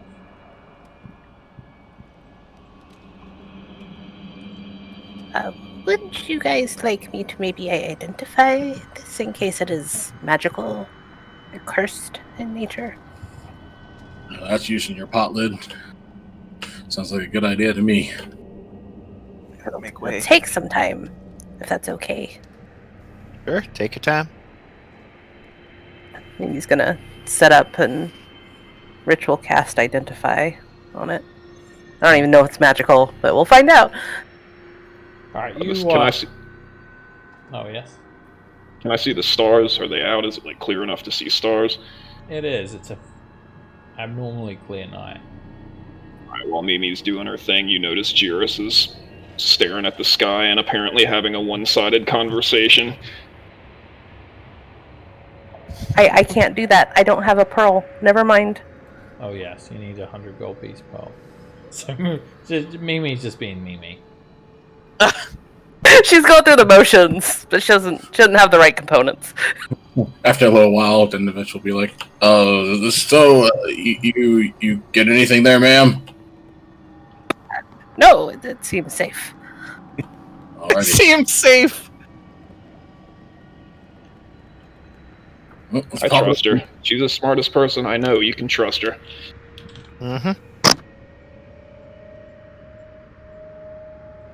Alright, Denovich, pop the lid, man. You know she didn't cast an actual spell, so we'll Right, give you popping it that. open. Are I'm you, convinced. You go and pop it open, and it's packed to the brim with gold pieces. Hundreds and hundreds and hundreds of gold pieces. Well, we're rich. All of a sudden, What? 4 No. zombified hands burst out from the gold, crawling claws, and they leap at you guys to attack.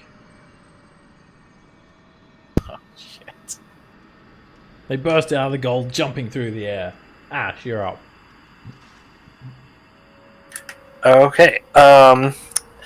Let's go ahead and might as well. Let's go ahead and bonus action rage again.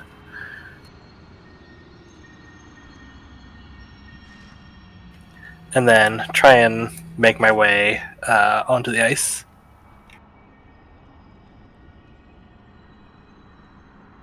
You can get on the ice. That's Oh, okay. I thought I Yeah, clicked you the can. thing, but it didn't go anyway. Okay. Do I need to move down one more, or are the claws like? Oh, they're spread out like this, we'll see. It's Okay, like literally so- an animated severed hand. Gross. Let's swing at the one to the south of me. Hit. And you absolutely crush it. Is splattered onto the icy shore.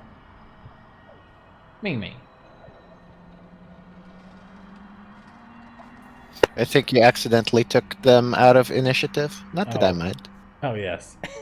They go in... When did they go? They go... They went Next. after Ash. Okay. I think they rolled like a 2. I think that's what happened. One of them jumps on Mimi. Tries to jump onto your face.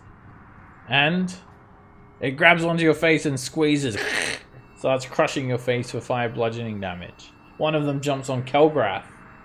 And... It grabs you. Its claws pierce into you for 2 slashing damage. And Sentinel if I could. 2? Yeah, you took 2, Kelgrath. Dendovich, you try to slash it, but you end up hitting the chest. And then this one comes in at you, Dendovich. And it misses. Mimi. Amy's gonna shriek at the hands, thinking that they are her own hands for some reason. And then she's gonna cast Magic Missile, and we're gonna do 1 dart at each of the claws. Alrighty. 3.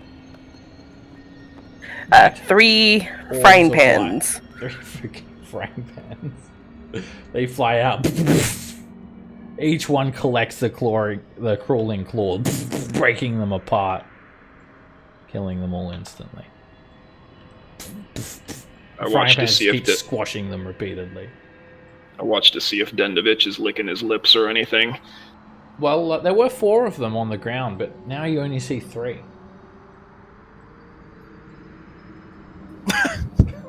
There's one like tucked into Ridiculous. Dendovich's belt. That thing is rotten. Why would Didn't even stop if you I before, did, buddy. even if I did, like, no, even if I did, there's no way I would eat that. Yeah, what are you, a monster, Jerris? It was clearly rotten. It's not like it's a fresh severed hand. Hey, there's no accounting for taste. Alright, you guys claim this treasure. Maud made good on her promise, and there is exactly 700 gold pieces in there. That's 100 each. So everyone add 100 gold pieces to their inventory. I'm going to add 100 to Winston's character sheet. So you guys take the treasure and You've got quite the tale to tell everyone back at the White Lady Inn. The owner Bardaban is so pleased that you'd, found. Well, he's not pleased to. He's saddened by the news that the fishes are dead, but you can cheer him up with a bit of soup, and for risking your lives out there, he gives you guys a free night as well. And you guys can all level up to level 2 and take a long rest. And we'll just pick it up next session back in the White Lady Inn, and then we'll just see what developments come from this quest. So I don't know if you want me to, to try and avoid, I guess, shopkeep type stuff next session, potentially. Could I find 100 gold pearl in Easthaven to buy now that I have 100 gold? Yes, you could buy that in Easthaven. You probably wouldn't get it in anywhere else except Brinchan and Easthaven, but yeah, they have mines at Tourmaline. But yeah, if you guys want to buy any items from the PHB in the in Easthaven, you can get all that stuff. So feel free to just do some shopping as well. We don't need to roleplay it or anything. There's actually all the lists in the Chapter 1 folder too, in the shops folder. You can see all the stuff you can get there. So we'll just kind of skip it ahead to the next morning and start our next session. We now know why Mimi is so poor, even though she has lived for so very long. On top of that, that was a very tough quest, and you guys did at level 1. So I think everyone deserves DM inspiration on top of that. That is very lucky that you guys survived that. Good job. Yeah. Yeah, the giant, the frost giant skeleton was really kind of worrying as I was looking at it. It's like, oh my god, is this going to one-shot me? The water weird could have easily taken out the whole party if things had gone badly, let alone the frost giant skeleton. Good job getting that one done at level 1. That's amazing. Yeah, especially since no one died. Yeah, good work. Yeah, that was fun. Alrighty, we'll we'll pick it up next week, back at the same place where we started today's session, the White Lady Inn. You guys will be level 2. I'll let Matt know that he's level 2 as well, and make sure that the compendium sharing is on for you guys. And I'll see you all next week. Thanks a lot, guys. Thanks, Seb. Thanks, everybody. Thanks, Seb. See you guys. Yeah, thanks, Seb. Good night. Bye-bye.